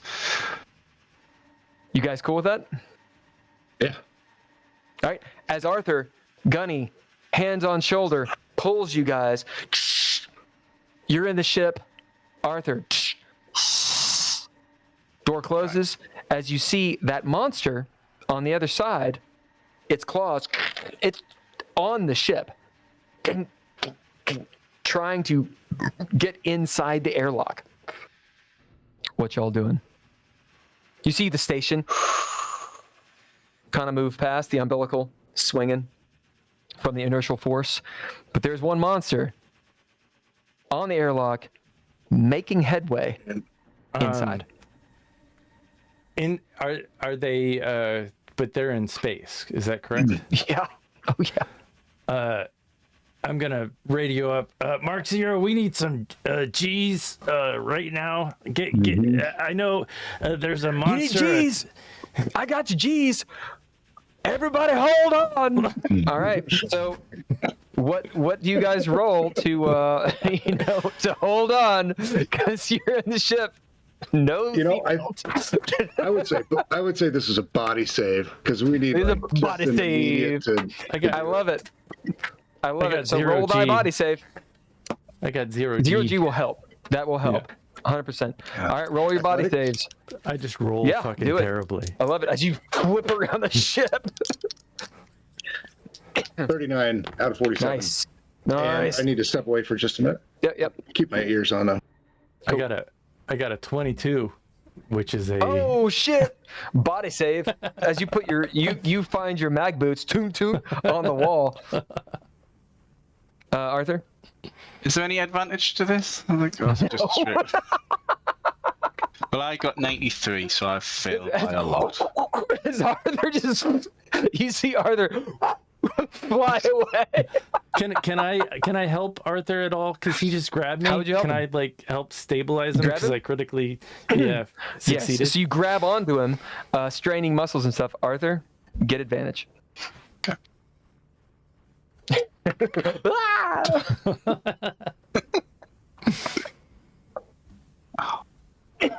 Oh no! Oh god. Well, I've replaced 93 with 83. I failed again. That's better. Right, Roger, let's Arthur roll for Roger. Oh, see how that's that me. I've been blood and shit all night. Oh. Right, okay then. Come on then, Roger. Oh. 34. Yeah, Roger. his is 40. As he flips around, and one final advantage you get because Roger is there. So re-roll Arthur. Well, See what you get on this one. Jeez, is it going to be like a chain of NPCs and players just slipping? No. Yeah. 21. All right. As you go through Jackson, you go through Glenn, Roger catches on. It's like the insert shot, heroes. Hold on! As you hit, like, Mark Zero, he hits the thrusters. Boom! As you hit, like, 3.5 Gs. Thrown against the wall. But all of you fucking take it like champs. As this hulk of a ship slowly starts gaining a momentum as the Epstein drive kicks on, and you are slammed against the wall, stuck. As you hear, woo of Mark Zero. Where are we going? Ivy's like, fucking God, fucking hell. And that is where we're going to end today. Epic. All right. Did we at least see if the claws are still in, or if they? Oh, indeed. I didn't say it. Sorry. Okay. Yeah, as you see, I mean, it's too epic for this not to happen. As you see the claws are still in, but through the window you see that they're just claws. The rest of him is gone. Right. So for this, everyone will get. I like more of the in-game possibilities. So everyone will get 3 XP towards skills if you want to add skills. Remember, it's 10 per skill. So I can spend 10 XP and go from military training up to firearms. Yeah. The caveat I'll put is you cannot jump. So you can't be like, I have nothing, trained, now I'm a master. You can't do that. Oh, yeah. So in one session, you can buy 1 skill towards something. And I think 10 XP is probably okay.